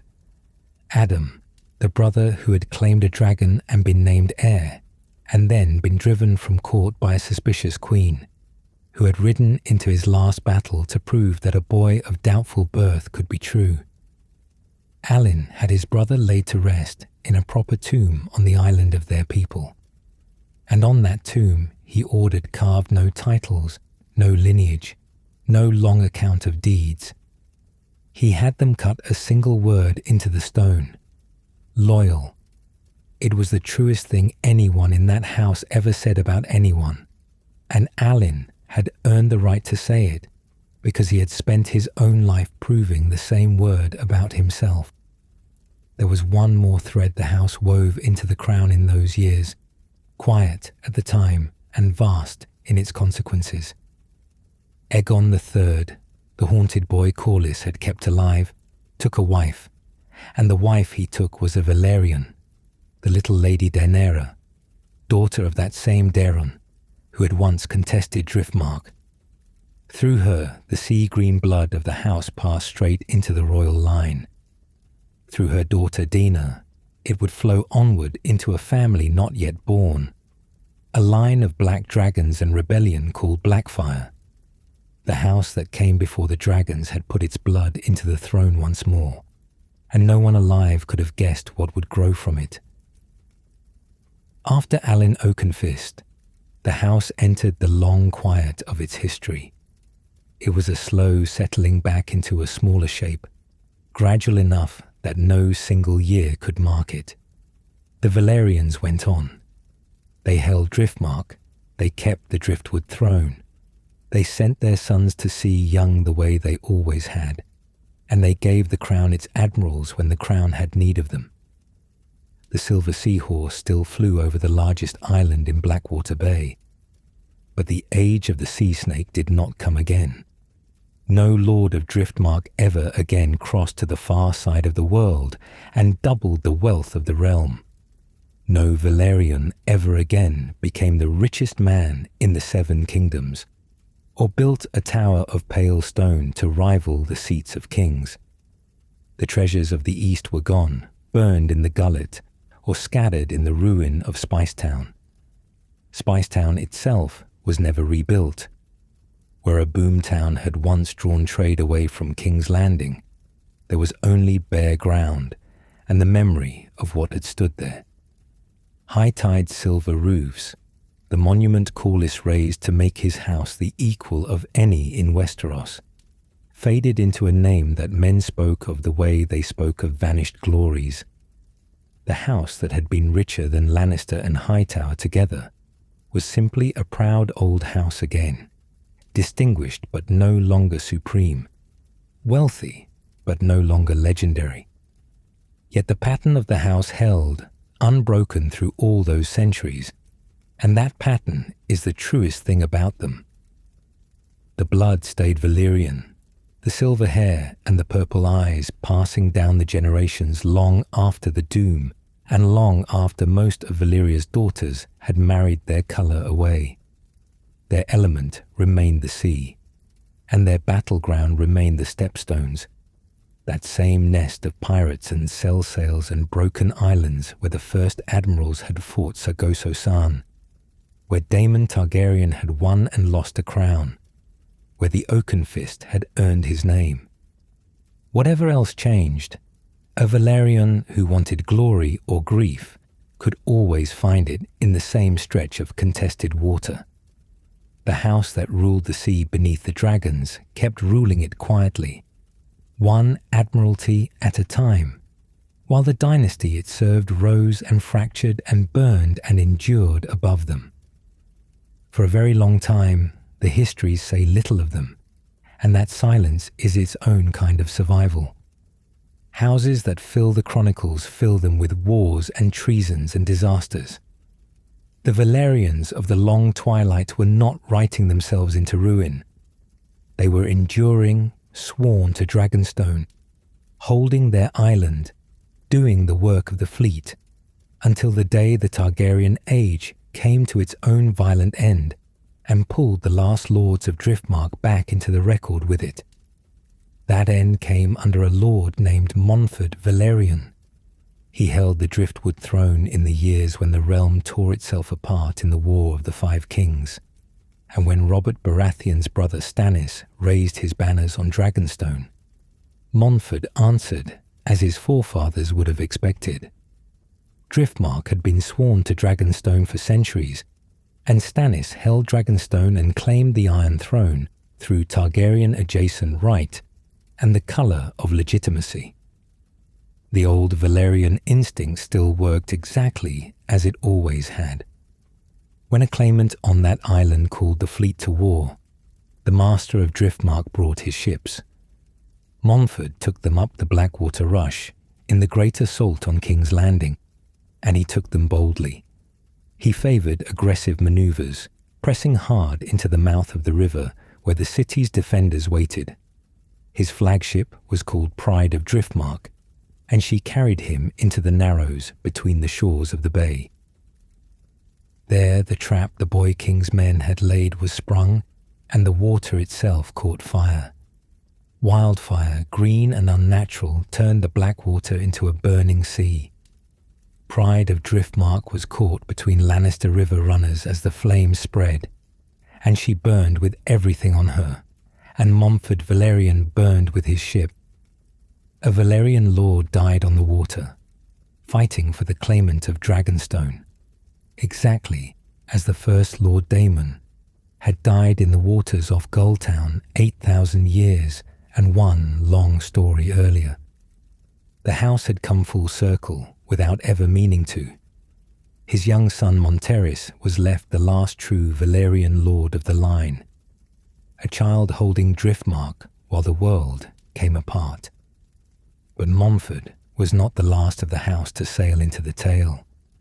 He had a half-brother, a bastard, born of the sea the way so many of the house's turning points had been. His name was Aurain Waters, and men called him the Bastard of Driftmark. He carried the old blood plain on his face, silver gold hair and grey-green eyes, handsome in a way that made people think of dead Targaryen princes. There were those who said he looked enough like Rhaegar Targaryen to catch a queen's eye, and one queen did notice him. After the wildfire and the burning of his brother's ship, after Stannis broke on the Blackwater, Aurain did what survivors in his family had always done. He read the tide and turned with it. He bent the knee to the boy king who had won, and he went to court, and he made himself useful. The Queen Regent, Cersei Lannister, raised him high. She made him her master of ships, her Grand Admiral, the very office the Velaryons had treated as their birthright since the days of the First Corlys. A bastard of Driftmark held the admiralty of the realm once more, and he was set to a grand task, the building of a new royal fleet, A fleet of fine, tall dromons raised at great cost to replace the ships lost in the war. It was the sort of trust his forefathers had earned with a lifetime of loyalty. Owain earned it with a handsome face and a season of flattery, and he spent it exactly as a man of his house's harder instincts might. When the new fleet was built and manned and floating, Owain Waters took it and sailed away. He did not use it for the crown that had paid for it. He stole the ships outright, the whole gleaming navy, and vanished from Blackwater Bay into open water. The rumours that followed him ran south, to the Stepstones, to that eternal Velaryon battleground, where admirals of the house had won crowns and names and deaths for 8,000 years. There, men whispered, the bastard of Driftmark had set himself up on an island called Torturer's Deep and taken a title of his own making. He called himself the Lord of the Waters, a pirate king in the very seas his ancestors had been sent again and again to pacify. The house's greatest admirals had gone to the Stepstones to serve the throne. Its last famous son went there to plunder it. And so, the pattern the house was born into carried all the way to the end of the dragons and past it. A Velaryon lord burned on the water fighting for the claimant of Dragonstone.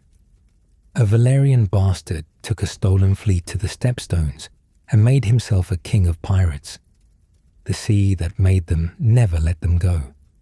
Long after the last Targaryen dragon had turned to bone, the seahorse still rode the tide, doing what it had always done, in the only element the house had ever truly owned.